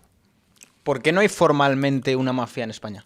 Al igual que en otros países como, por ejemplo, Italia, Rusia, una mafia como institución, clásicamente, por así decirlo. Bueno, ¿por qué no hay un... Me gusta la pregunta y la vamos a improvisar. Déjame pensar 30 segundos. Es que piensas en otros países y tienen como una estructura de una mafia consolidada. Sí, lo tengo y en en la España cabeza. No tienes como ese... Lo tengo en la cabeza. Sí, mira. Ahora mismo, según el último informe, no me acuerdo qué la agencia que lo emitió, pero somos el país que más ha crecido en términos de crimen organizado, ¿vale? Joder. Es decir, que somos un país No es un buen dato. silente, pero que el crimen organizado está. Tú a lo que te refieres es una mafia autóctona, la mafia italiana, vamos a decirlo así, ¿no? Autóctona de un territorio y que controla un territorio y que es clásica de ese territorio. Correcto. Yo creo que tiene que ver con que fuimos los últimos... Claro, las dictaduras tienen muchas cosas malas. Bueno, la mayoría de las cosas son malas en una dictadura, evidentemente. Pero luego tiene otras cosas buenas. Por ejemplo, el control social es mucho mayor y para muchas cosas es malo. Para otras, como la implementación de una mafia, no es bueno, evidentemente. Somos el último país en salir de una dictadura. Eso marca. Pues, te digo el último país de Occidente, no hablo de los países del Este que salieron más tarde, en el 89, 90, la caída del muro. Pero digamos que Franco se murió en el 75 y para ese día Francia, Italia, Inglaterra ya eran democracias, ¿vale? Eso yo creo que ha influido. Italia tiene una historia muy particular, un nacimiento de la mafia en el sur de Italia muy particular, con mucho éxito en muy poco tiempo, que además logran hacer transaccional en una época donde todavía no existía el globalismo. Sin embargo, la inmigración masiva a América logra que se imponga también en América, es decir, que el éxito se duplica, la cantidad de dinero generado se duplica y todo tiene mucho éxito en muy poco tiempo. La mafia rusa tiene más que ver con un sistema político anquilosado, absolutamente que se derruía y se derrumbaba, y cuando no hay una autoridad firme aparecen otro tipo de autoridades que se imponen, que generalmente son los grupos criminales. A eso tendría que estudiar por qué en España no, pero creo que estamos en peligro ya no de una mafia autóctona, ya no estamos en ese escenario criminal. Es decir, ni siquiera si Italia se pudiera resetear, hoy en día no habría mafia italiana. Hoy ya sería imposible. Ahora somos un mundo global, las mafias son muy diferentes, y yo creo que en España corremos un riesgo de grupos criminales organizados más silentes que la mafia, que es muy, muy conocida, pero que están ahí. En Países Bajos creo que está pasando con el tema del narcotráfico. En Países Bajos hay un peligro ya no silente, sino constatado. Un peligro constatado. Y al final todo deriva de lo mismo. La autoridad es autoridad solo si se puede imponer por la fuerza. Qué feo queda esto, ¿verdad? Sí. Qué feo queda esto. Esto lo dices en la Complutense, te echan de la Asamblea. ¿Qué creen en la reinserción? Claro, te echan de la Asamblea, claramente, vamos. La Asamblea, que ellos creen que es un método de perfeccionamiento de la democracia, y no es, la Asamblea es un método de localización de la disidencia, ¿verdad? La Asamblea no tiene otro leitmotiv, que es que uno o dos, que son los que tienen el megáfono, hablen y el resto obedezca, porque cuando estás en un grupo humano muy poca gente se atreve a hablar, se atreve a alzar la voz, la mayoría, y los que se atreven a alzar la voz ya están localizados como disidentes. Ese es el fundamento de la Asamblea, no mejorar la democracia. Pero bueno, por ir al tema, la autoridad solo es autoridad si se puede imponer por la fuerza. Esto queda feo. Y para eso tienes a tu policía y a tu ejército.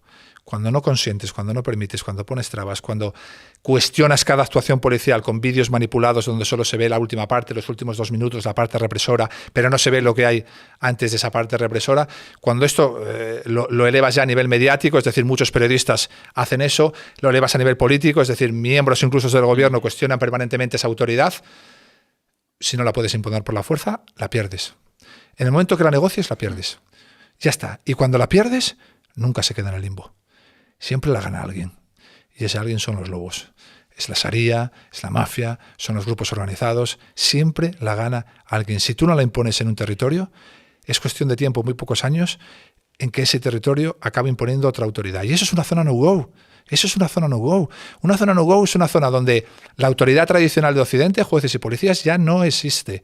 Y se ha impuesto una nueva autoridad. Una nueva autoridad que, dependiendo de dónde sea la zona no-go, puede ser una banda criminal, puede ser un grupo mafioso o puede ser un grupo radical a la Sharia. Pero eso es una zona no-go. Por eso es tan importante defender a aquellos que mantienen la autoridad.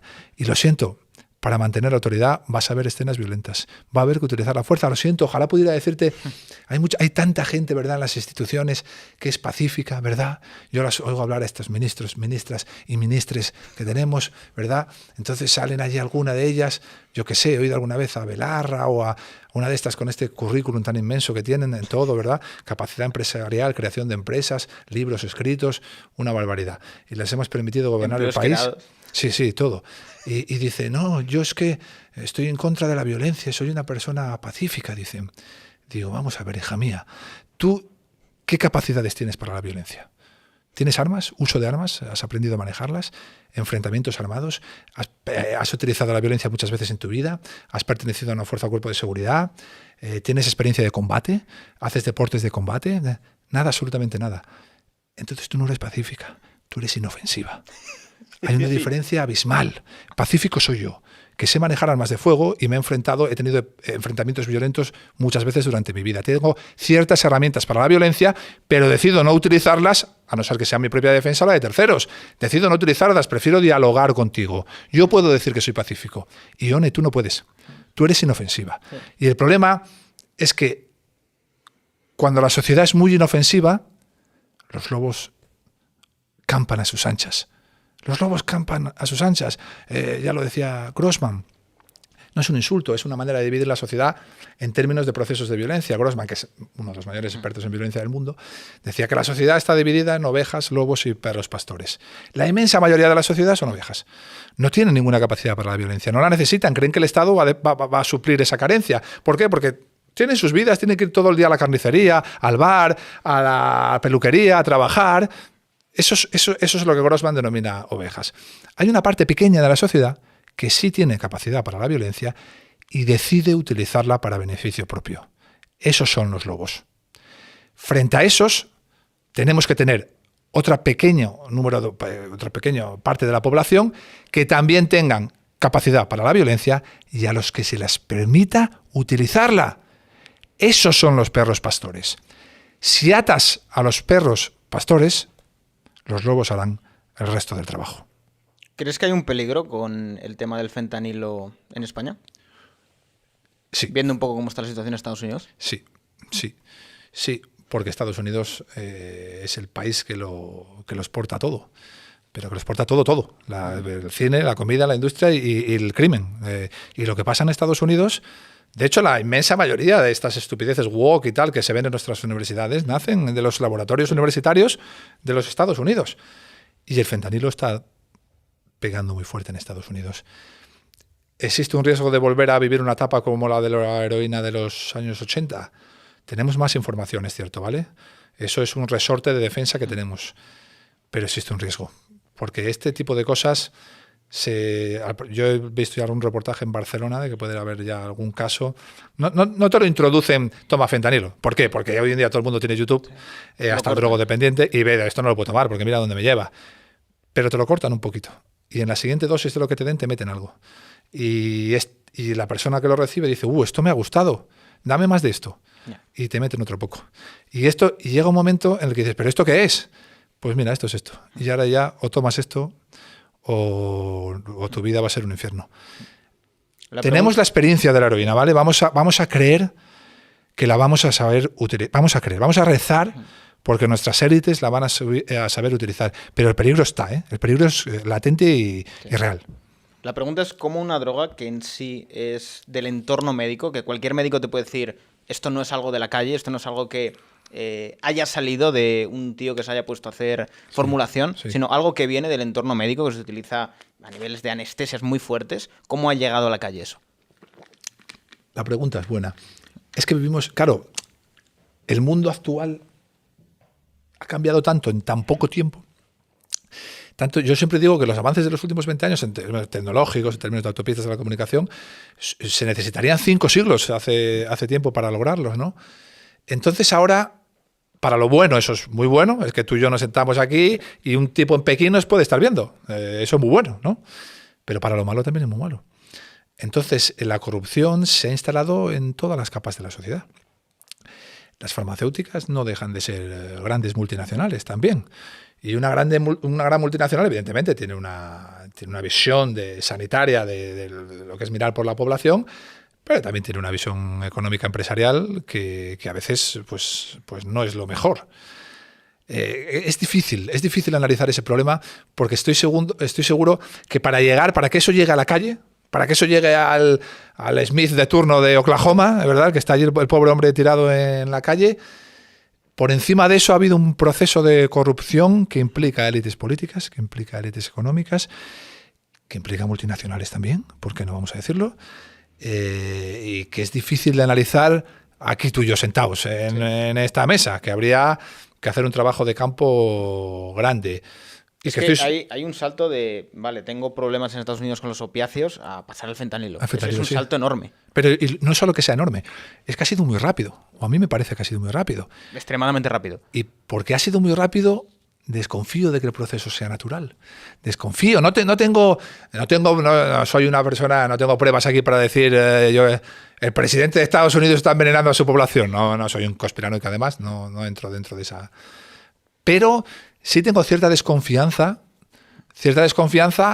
a que el proceso, que es grave y es peligroso, haya sido tan rápido. Me cuesta creer que haya sido tan rápido. Es que hay barrios y ciudades en los que, según los vídeos que nos mandan de Estados Unidos, parece el apocalipsis zombie. Sí, literal. Parece la serie esta, que no me acuerdo de su nombre. The Walking Dead. Parece el Walking Dead. Sí. Parece el Walking Dead. Y tiendo a desconfiar de ciertas élites cuando eso sucede así, porque a veces hay ciertas intenciones detrás de anestesiar a cierta parte de la población por los motivos que sean, ¿no? Entonces no sé, no tengo la capacidad todavía de análisis suficiente para dar una certeza sobre esto. Tengo dudas, muchas dudas, pero ninguna certeza. Sí. Hablaban de intentar acabar con todo el problema de los homeless que tienen en Estados Unidos, soltando el fentanilo. Qué duro. Qué duro. Oh, qué duro. Pues, Sí, es duro, pero... Qué duro. Pero yo siempre he dicho que hay que analizarlo todo, ¿eh? Sí. Toda teoría debe ser analizada, ¿eh? Es decir, no vale aquí, no, tienes que... El poder te dice que solo puedes hablar de esto y no. Si eso existe como teoría, hay que analizarla.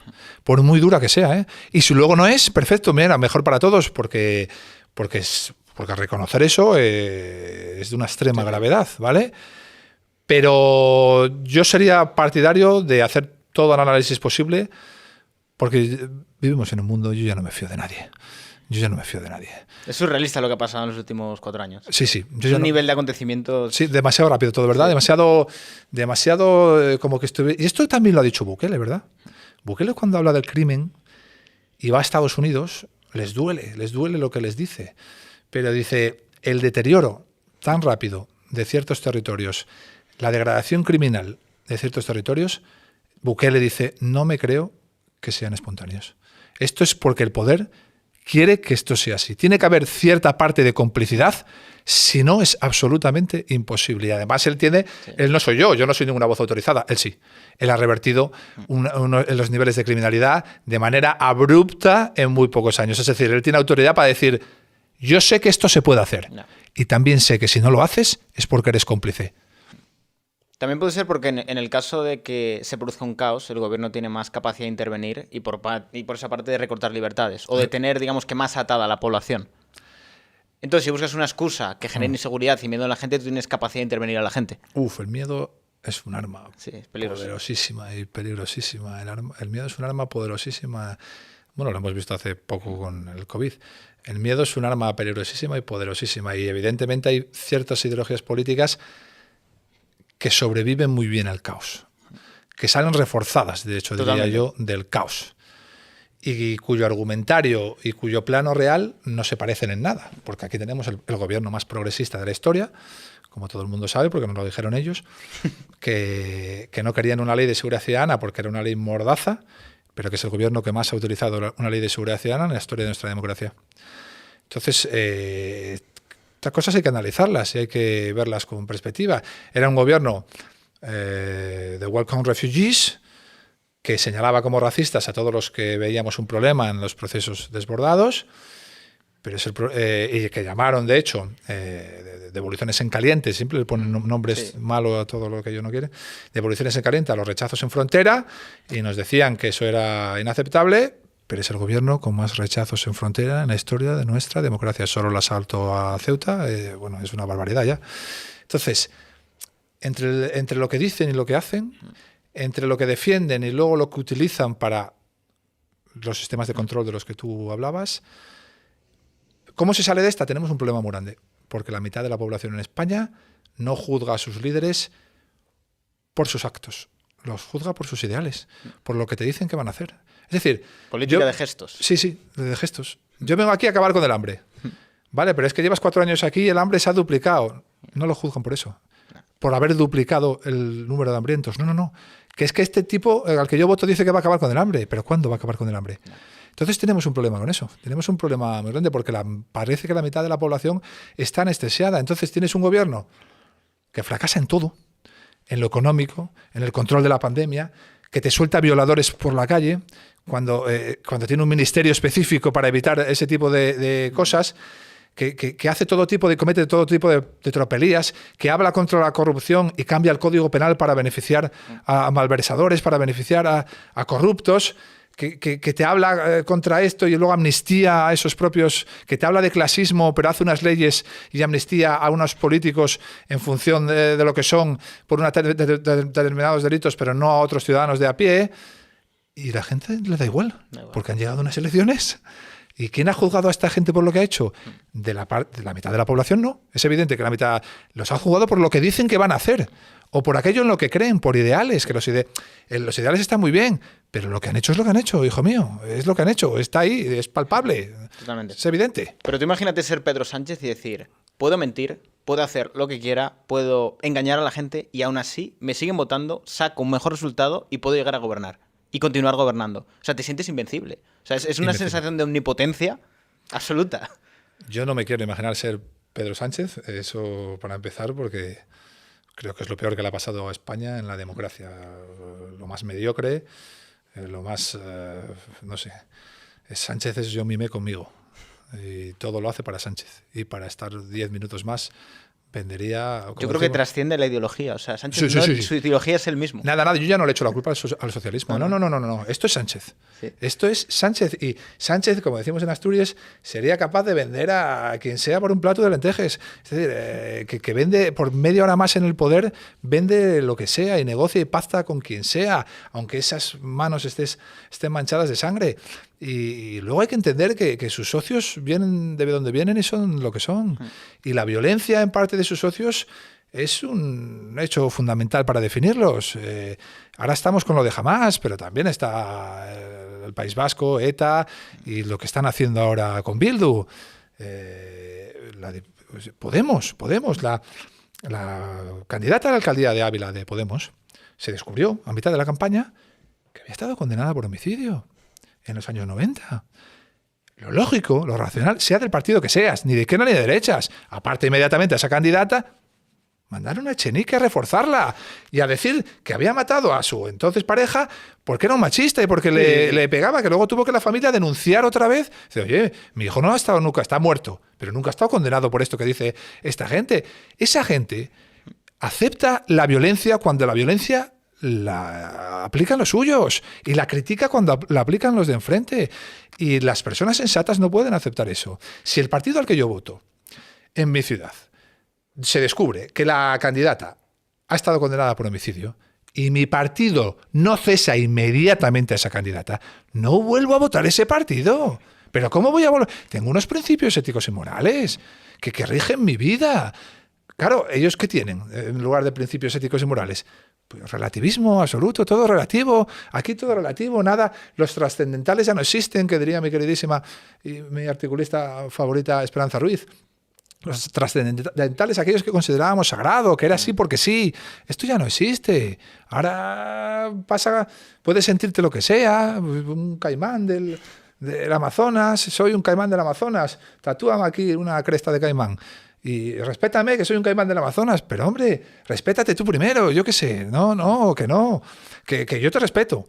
Y tú puedes ser un caimán del Amazonas, pero no me pidas que comparta tu visión de la vida y del mundo, porque no la comparto, porque no. Tú puedes creértelo, yo te respeto, pero yo no creo que tú seas un caimán del Amazonas, lo siento mucho. Tú eres Manolo y te conozco de toda la vida, ¿sabes?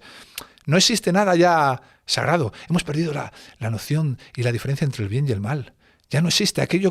Hace 50 años... Es lo que ocurre con el relativismo. Claro, el relativismo. Es un absurdo que ya acaba con un absurdo mayor y un absurdo mayor. Y ya estamos en la vida de Brian. Estamos en la película. Y la película ya no es una película, es tu vida.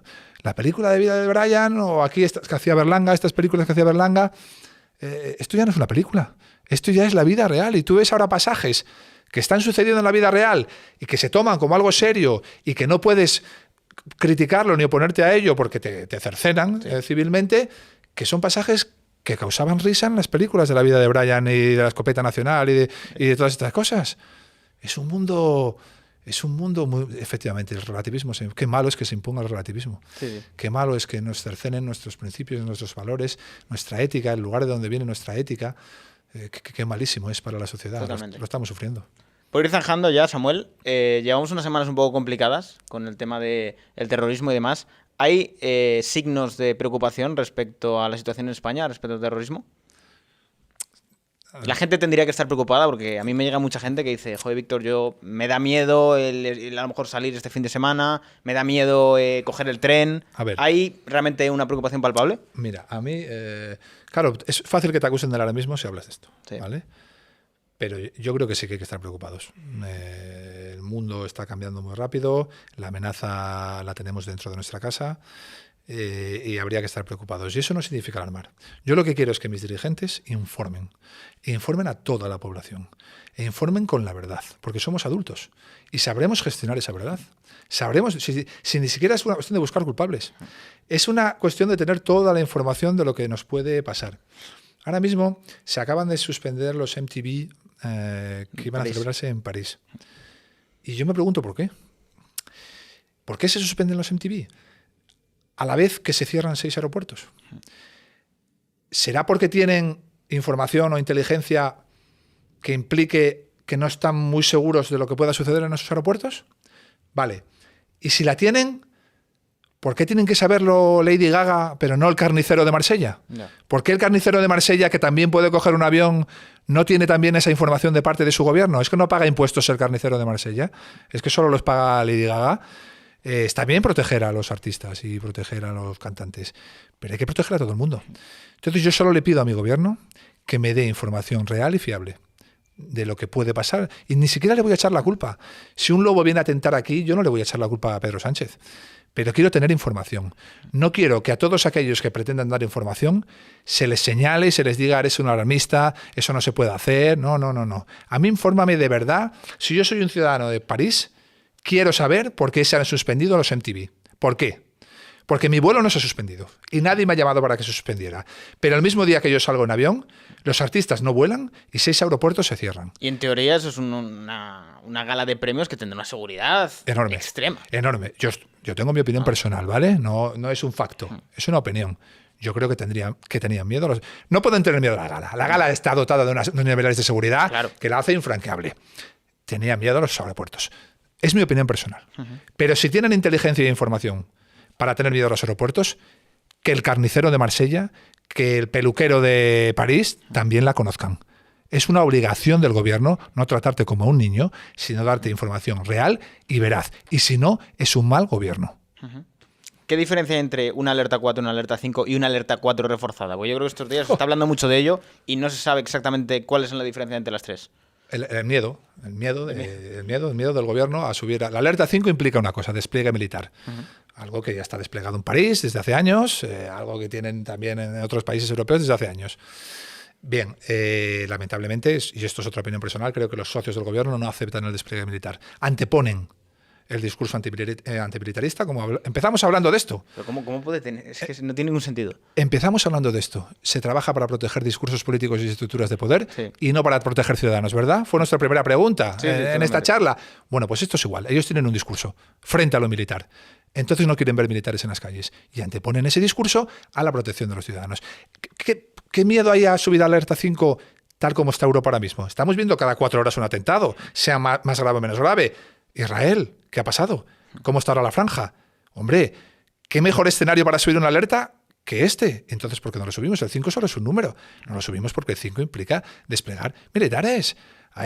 4 reforzados. Sí, que hay ciertos puntos críticos que se refuerzan más, ¿verdad? Y que hay que tener. Pero la presencia militar para eso, para revertir la criminalidad no. Los militares no los puedes desplegar para eso.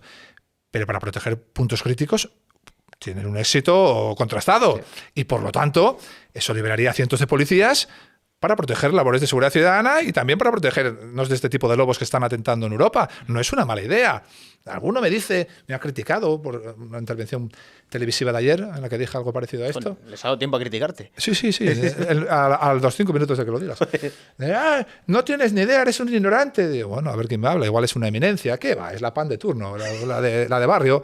Y dice, no tienes ni idea, eres un ignorante. La alerta 5 es solo después de un atentado terrorista masivo como las Ramblas o de... Bueno, pues esperemos a que haya... Claro, digo, hombre, en vez de evitarlo. Mire usted, señora. Así como idea loca, así como idea loca mía, que yo no tengo ni idea. Igual es mejor poner la alerta antes de que nos maten a 100 personas en los trenes que ponerla después, como idea loca, Si a usted le disgusta, si a usted le ofende... Es que hablamos de sacar a los militares como si fuera a sacar a los leones en la calle. Exactamente, no sé. Exactamente. No sé. El ejército, claro, pero cuando uno tiene un discurso antimilitarista, cuando uno no quiere a los ejércitos porque no sé quién nos va a defender luego de estos lobos si no hay ejércitos, pues claro, luego decir... Ahora que lo estamos pasando mal, saca a los militares a la calle, no casa. Con tus votantes, cuando eso puede tener un coste, ¿verdad? Y vamos a asumir un coste. ¿Cómo voy a asumir yo un coste? Ministra de no sé qué, directora general, secretaria de Estado de no sé qué. Si me echan de aquí, ¿dónde me contratan a mí? ¿Dónde me contratan a mí? He oído por ahí que también dicen que reduce el consumo. Porque la gente se asusta. Mira, no lo sé. Yo sé que en lo policial, en lo militar, en los ámbitos de la vida, priorizar la protección del discurso político es malo para los ciudadanos, de a pie. Para el ciudadano de a pie, el del barrio. Priorizar el dinero a la seguridad. Es malo. Y a mí me da igual ya el discurso. Los ciudadanos tienen que saber si hay una alerta real, si hay información, si hay inteligencia que nos está diciendo que hay una posible amenaza. Se ha filtrado hace 4 días, que 300 lobos solitarios pueden estar circulando por nuestro país. Si esa amenaza ¿Y están realmente controlados? ¿O sé que hay un lobo solitario? ¿Hay realmente un control? Mira, no vamos a hablar de nombres de las unidades que se dedican a esto y demás, pero te voy a decir una cosa, además te lo digo creo que con cierto conocimiento. Si no hay más tragedias aquí, si no hay más tragedias, porque las personas que se encargan de ese control son unidades muy buenas y hacen un trabajo muy eficaz. Es decir, no estamos aquí dejados a los pies. El problema es que si tienes a 300, controlarlos a todos en todo momento es muy difícil. Yo lo que siempre he dicho es ¿por qué se permite que estén? ¿Por qué se permite que lleguen? Estás esperando que hagan algo. Claro, pero no puede ser. Esto es como los retornados. Algunas de las mayores amenazas que ha sufrido Europa en las últimas décadas son los retornados. Y aún así, permitimos que sigan entrando. Vamos a ver, tú vives en Sevilla y te vas 2 años a Siria cuando estalla la guerra de Siria. No, es que mi madre es Siria. No, tú no te has ido de vacaciones a Siria. ¿Qué has hecho en Siria 2 años? Ahora vuelves aquí y se te permite entrar. Yo no he hecho nada en España, no tengo ningún delito. ¿Pero qué has hecho 2 años en Siria? No se te puede permitir entrar.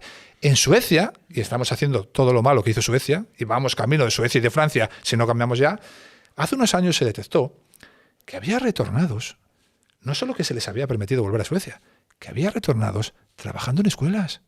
Retornados de zonas de conflicto. ¿Trabajando en escuelas de profesores? De cuidadores, en los comedores, de técnicos, de... Perdone usted, caballero. Usted es... ¿Dónde es usted? Sirio. ¿Cuánto lleva en España? Llevo 10 años en Sevilla, vale. Ha estallado la guerra en Siria. Hay grupos islamistas en Siria. Hay grupos radicales en Siria. Me voy a Siria 2 años. Usted se va a Siria 2 años. Ahí tiene el billete, ahí tiene el avión. Usted aquí no vuelve. Usted aquí no vuelve. Yo no he cometido ningún delito en España, me da igual, que yo no puedo dedicar luego miles de euros a seguirle a usted 365 días del año para que no nos mate. Que no puede ser.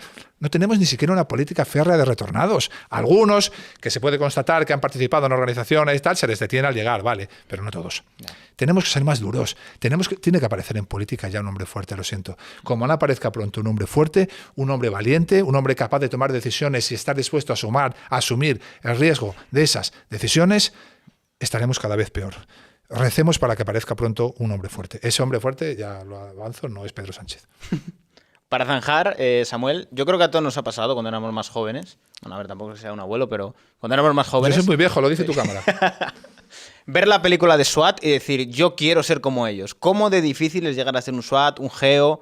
¿Qué nivel de preparación o de complejidad? ¿Cómo tiene que ser una persona así? A nivel de aptitudes, físicamente... Es muy difícil. Es como cuando la madre y el padre llevan al chico a la escuela de fútbol. Está bien, porque tiene que hacer deporte, está muy bien, pero hay que decirle claramente que Cristiano Ronaldo hay uno, ¿vale? Y que 30.000 quisieron ser cristiano, pero no llegaron a ser cristiano. En España hay 220 y tantos mil policías, pero geos hay los que hay. Necesitas una preparación física, mental, unos procesos mentales fuertes. Necesitas procesos de tecnificación también muy fuertes, no vale cualquiera. ¿Es cierto todo esto que cuentan? Que los tiran al mar y a buscarse la vida, los levantan un día, les secuestran, cosas así, para ver a ver si aguantan. A mí no me gusta mucho hablar de la formación de ese tipo de grupos, por eso no me gusta mucho que haya habido una serie, como tú sabes. Sí. No me gusta, creo que no se debería haber enseñado ciertas cosas, ¿vale? Pero sí, hay que someterlos a procesos mentales fuertes para saber que llegado el momento sabrán actuar. El ser humano tiene 3 instintos básicos ante una situación vital, ¿vale? Si ahora aparece por aquí un señor, abre la puerta con un Kalashnikov y nos apunta, o con un cuchillo y nos apunta para tenemos matarnos... el podcast del año. Pues sí, tenemos el podcast del año. Si es que lo logramos editar. Si es que lo logramos editar, sí. Si pasa eso, el ser humano tiene 3 respuestas, ¿vale? La parálisis, la huida o el enfrentamiento. ¿Vale? Esas son las 3 respuestas que tiene un ser humano. A un geo solo le vale el enfrentamiento. No todo el mundo es capaz de enfrentarse a una situación así. Muchos se paralizan, otros salen corriendo. De hecho, cuando los policías utilizan exceso de fuerza, mucha gente no sabe valorar los procesos psicofísicos del estrés de combate. No lo sabe. La gente se cree que es porque eres un abusador o porque eres... No. Cuando estás bajo una situación de estrés agudo, tú tienes en tus brazos y en tus piernas mucho más fuerza de lo que crees. Y si das un puñetazo vas a causar mucho más daño del que crees. Es porque tu cerebro ha entrado en una fase atávica. Es decir, no te voy a permitir razonar. Esto de tienes que ser proporcional es imposible. Por eso condenamos a gente inocente. El cerebro te dice, tú no sabes, no tienes ni idea, yo sí. No te voy a permitir razonar, porque si razonas vas a morir. Todo lo que hagas a partir de ahora va a ser con un clic, va a ser instintivo. Sí. Y va a proceder de lo atávico, de lo que llevas haciendo durante siglos, siglos y siglos. Nosotros no hemos sobrevivido como especie por ser proporcionales. Hemos sobrevivido porque hemos sabido abatir la amenaza, con desproporcionalidad. Entonces entras en esa fase atávica, ¿verdad? Y el cerebro, solo, sin que tú lo pienses, paraliza ciertos órganos del cuerpo y bombea mucha sangre a las piernas y a los brazos, a las extremidades. ¿Por qué? Porque son lo que utilizamos para huir o para enfrentarnos. Y ahí acumulamos mucha fuerza. Esos procesos... ¿Y cómo hemos llegado hasta aquí? Hablando de los geo.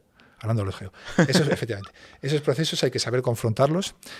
Tienes que saber que no te vas a paralizar, tienes que saber que no te vas a huir, pero además tienes que saber que vas a saber enfrentarte a esa situación en ese momento. Y eso no solo entra en lo físico, eso entra en mucho lo mental.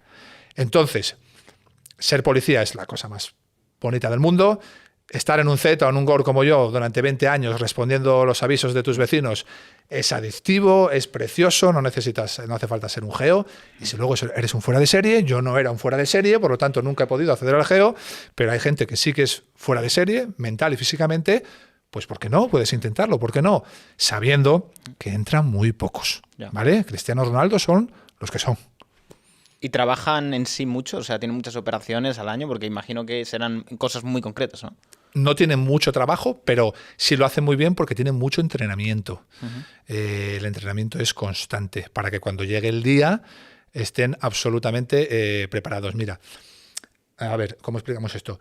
Hemos hablado de las reacciones del ser humano ante el peligro, ¿verdad? De 3 reacciones, ¿va?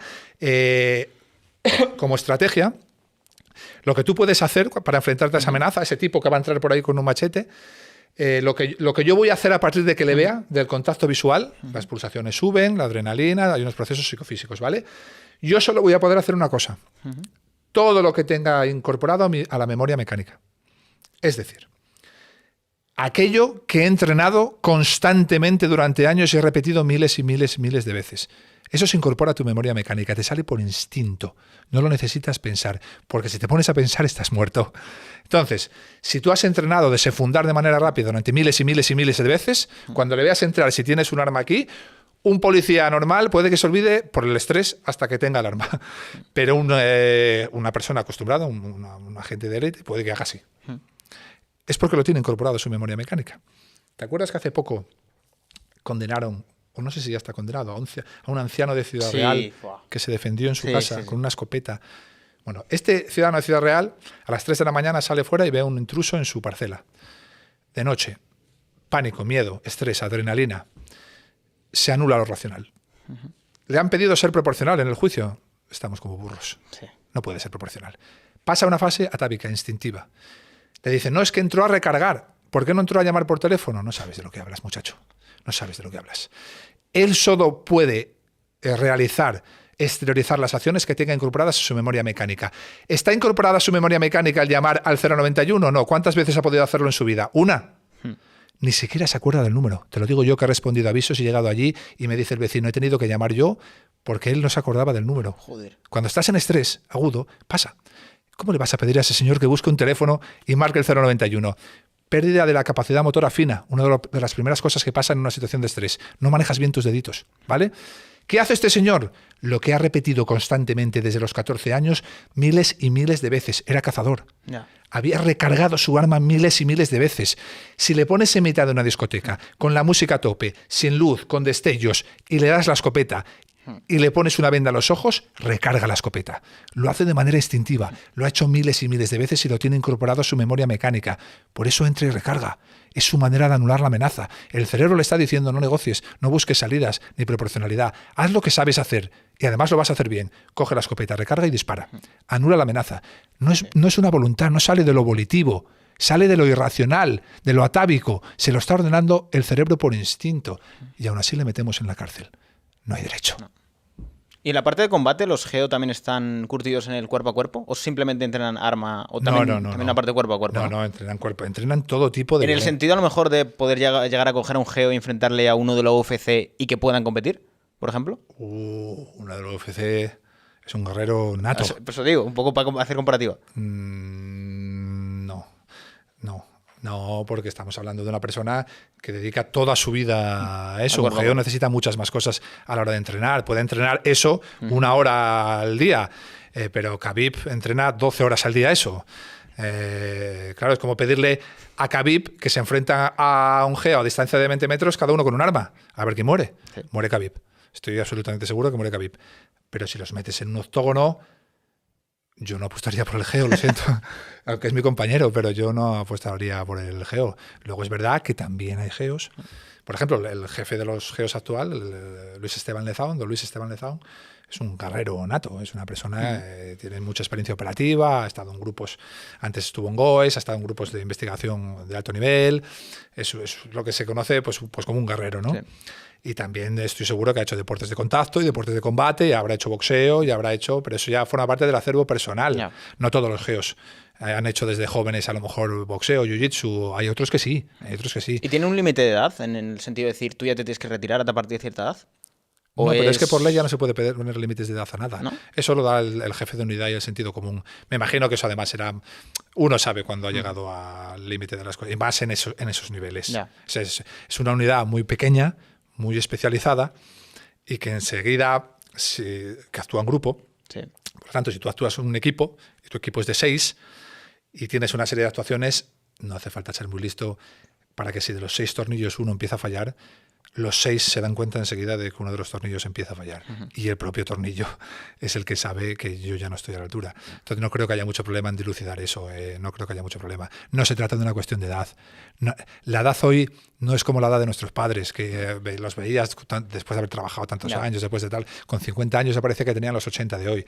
Es que hoy ves gente de 50 años que sube cimas, montañas, que hace boxeo, jiu-jitsu, deporte, crossfit, que los ves y son atletas, auténticos atletas. No es una cuestión de edad, es una cuestión de que el cuerpo en algún momento dice basta, y a veces no es el cuerpo, a veces es la mente, que no siempre uno pasa por procesos vitales en la vida, yo que sé, una separación que no sabes gestionar, cualquier otro proceso, una muerte de un ser que no sabes gestionar, y no puedes estar en un geo así. Ya. No puedes, tienes que tener una fortaleza mental evidente, ¿no? Bueno, Samuel, yo creo que lo tenemos, por si quieres mandar un último mensaje a la cámara. Pues un último mensaje. Sí, me gustaría mandar un último mensaje. Se avecinan años duros y malos en términos de criminalidad. Vamos a ver cosas que no habíamos visto nunca. Ya las estamos viendo. Cosas que no habíamos visto nunca. Y se hace urgente un cambio en la política criminal y en el modelo policial. Urgente. Les recuerdo a ustedes que Suecia cayó en 10 años, en un abrir y cerrar de ojos. Malmo ya no era Malmo, Estocolmo ya no era Estocolmo. Francia tardó algo más, pero fueron 15, 20 años. Nosotros estamos ahora en el segundo o tercer año de esa pérdida absoluta del control. Es decir, que es cuestión de muy, muy poco tiempo. Despierten, por favor, e intenten buscar más allá de las ideologías a un tipo en política, a un hombre fuerte que esté dispuesto a revertir de verdad la política criminal y el modelo policial, porque la vida de tu hijo no depende de una ideología. La ideología, cuando el lobo esté en tu barrio, no le salvará. Un policía sí, la ideología no le salvará seguro. Brutal, Samuel. Os dejaré las redes de Samuel aquí, tanto de su organización como la suya, bueno, como tus redes personales. Y nada, muchísimas gracias, Samuel, porque yo creo que nos ha quedado una entrevista increíble. Muchas gracias. O sea, yo creo que va a dar mucho que hablar. Y nada, agradecerte muchísimo la labor que haces y que has hecho, porque creo que es muy importante. O sea, creo que nos encontramos ahora ante una situación en la cual estos mensajes es necesario darle la máxima visibilidad posible, porque creo que estamos en un momento en el cual se puede llegar a revertir, pero como sigamos así, yo creo que vamos a acabar como Suecia. Exactamente. Ha sido un placer, ha estado muy a gusto. Ojalá guste a tus seguidores. Y nos emplazamos a otro momento y lugar que seguro habrá. Un abrazo muy grande, chicos.